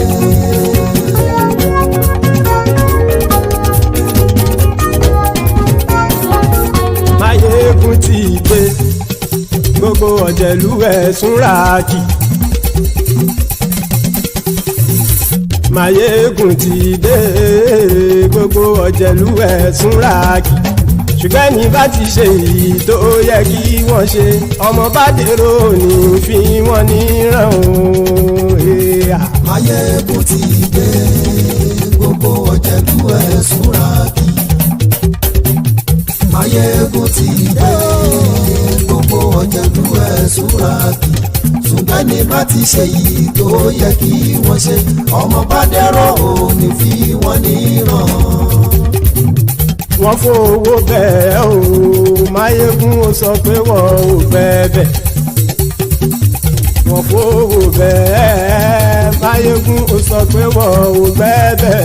Oníkan ṣáàtì ṣe èyí tó yẹ kí wọ́n ṣe fáwọn ará ìlú tó gbé wọn débẹ̀ o. Mayegun ti dé. Gbogbo ọ̀jẹ̀lú ẹ̀sùn ràkì. Mayegun ti dé. Gbogbo ọ̀jẹ̀lú ẹ̀sùn ràkì. Ṣùgbọ́n ní bá ti ṣe yìí tó yẹ kí wọ́n ṣe ọmọ bá dẹ́rọ̀ ò ní fi wọ́n níran. Kì máa yí ṣe eré ọ̀rọ̀ yìí kì í ṣe ẹ̀fẹ̀. Kì ìṣeré ọ̀rọ̀ yìí kì í ṣẹ̀fẹ̀ ẹni bá ti lè lẹ́bọ̀ lẹ́rù o ọmọ bá dèrò kàṣà ìtú wọn síta. Máyégún ti dé gbogbo ọ̀jẹ̀lú ẹ̀ súnra kí. Máyégún ti dé gbogbo ọ̀jẹ̀lú ẹ̀ súnra kí. Ṣùgbọ́n ní bá ti ṣe yìí tó yẹ kí wọ́n ṣe ọmọ bá dẹ́rọ̀ ò ní fi wọ́n níran. Tẹnitẹni ọmọ Máyégún ọ̀rẹ́ ara ìlú mọ̀mọ́ ni mo fọlọ́run ṣọ́ ẹ̀ bá kìlẹ́bù lóòótọ́ olódodo ìlú ọ̀tá ìlú mọ̀mọ́ ni ìwọ ṣá máa ń ṣọ́ra kò sì mọ́ bẹ̀rù bọ́tà ń lérí bóníṣègùn lé káwọn mọ̀mọ́ fi ṣera wọn ni ó ti dẹrùn tí wọn ò gbọ́dọ̀ sì mọ́ bẹ̀. Èèpo ọ̀gọ̀lọ́mọ bá dérò tàjẹ́ ò gbọ́dọ̀ jẹ́ ó ti dọba lórí àbínú ẹni kò sì mọ́ bùyà àìsíwọ́lu ní ẹnìkẹ́ ìgbódì ẹyin lábàrá o ó kó ẹni tó bá dán o ákàmù. Máyégún ti dé gbogbo ọ̀jẹ̀lú ẹ̀ túnra kì. Máyégún ti dé gbogbo ọ̀jẹ̀lú ẹ̀ túnra kì o ẹni bá ti ṣe yìí tó yẹ kí wọ́n ṣe ọmọ bá dèrò òní fi wọ́n níran o. Máyégún ti dé gbogbo ọ̀jẹ̀lú ẹ̀ súnra kí. Máyégún ti dé gbogbo ọ̀jẹ̀lú ẹ̀ súnra kí. Ṣùgbọ́n ní bá ti ṣe yìí tó yẹ kí wọ́n ṣe ọmọ bá dẹ́rọ̀ ò ní fi wọ́n níran.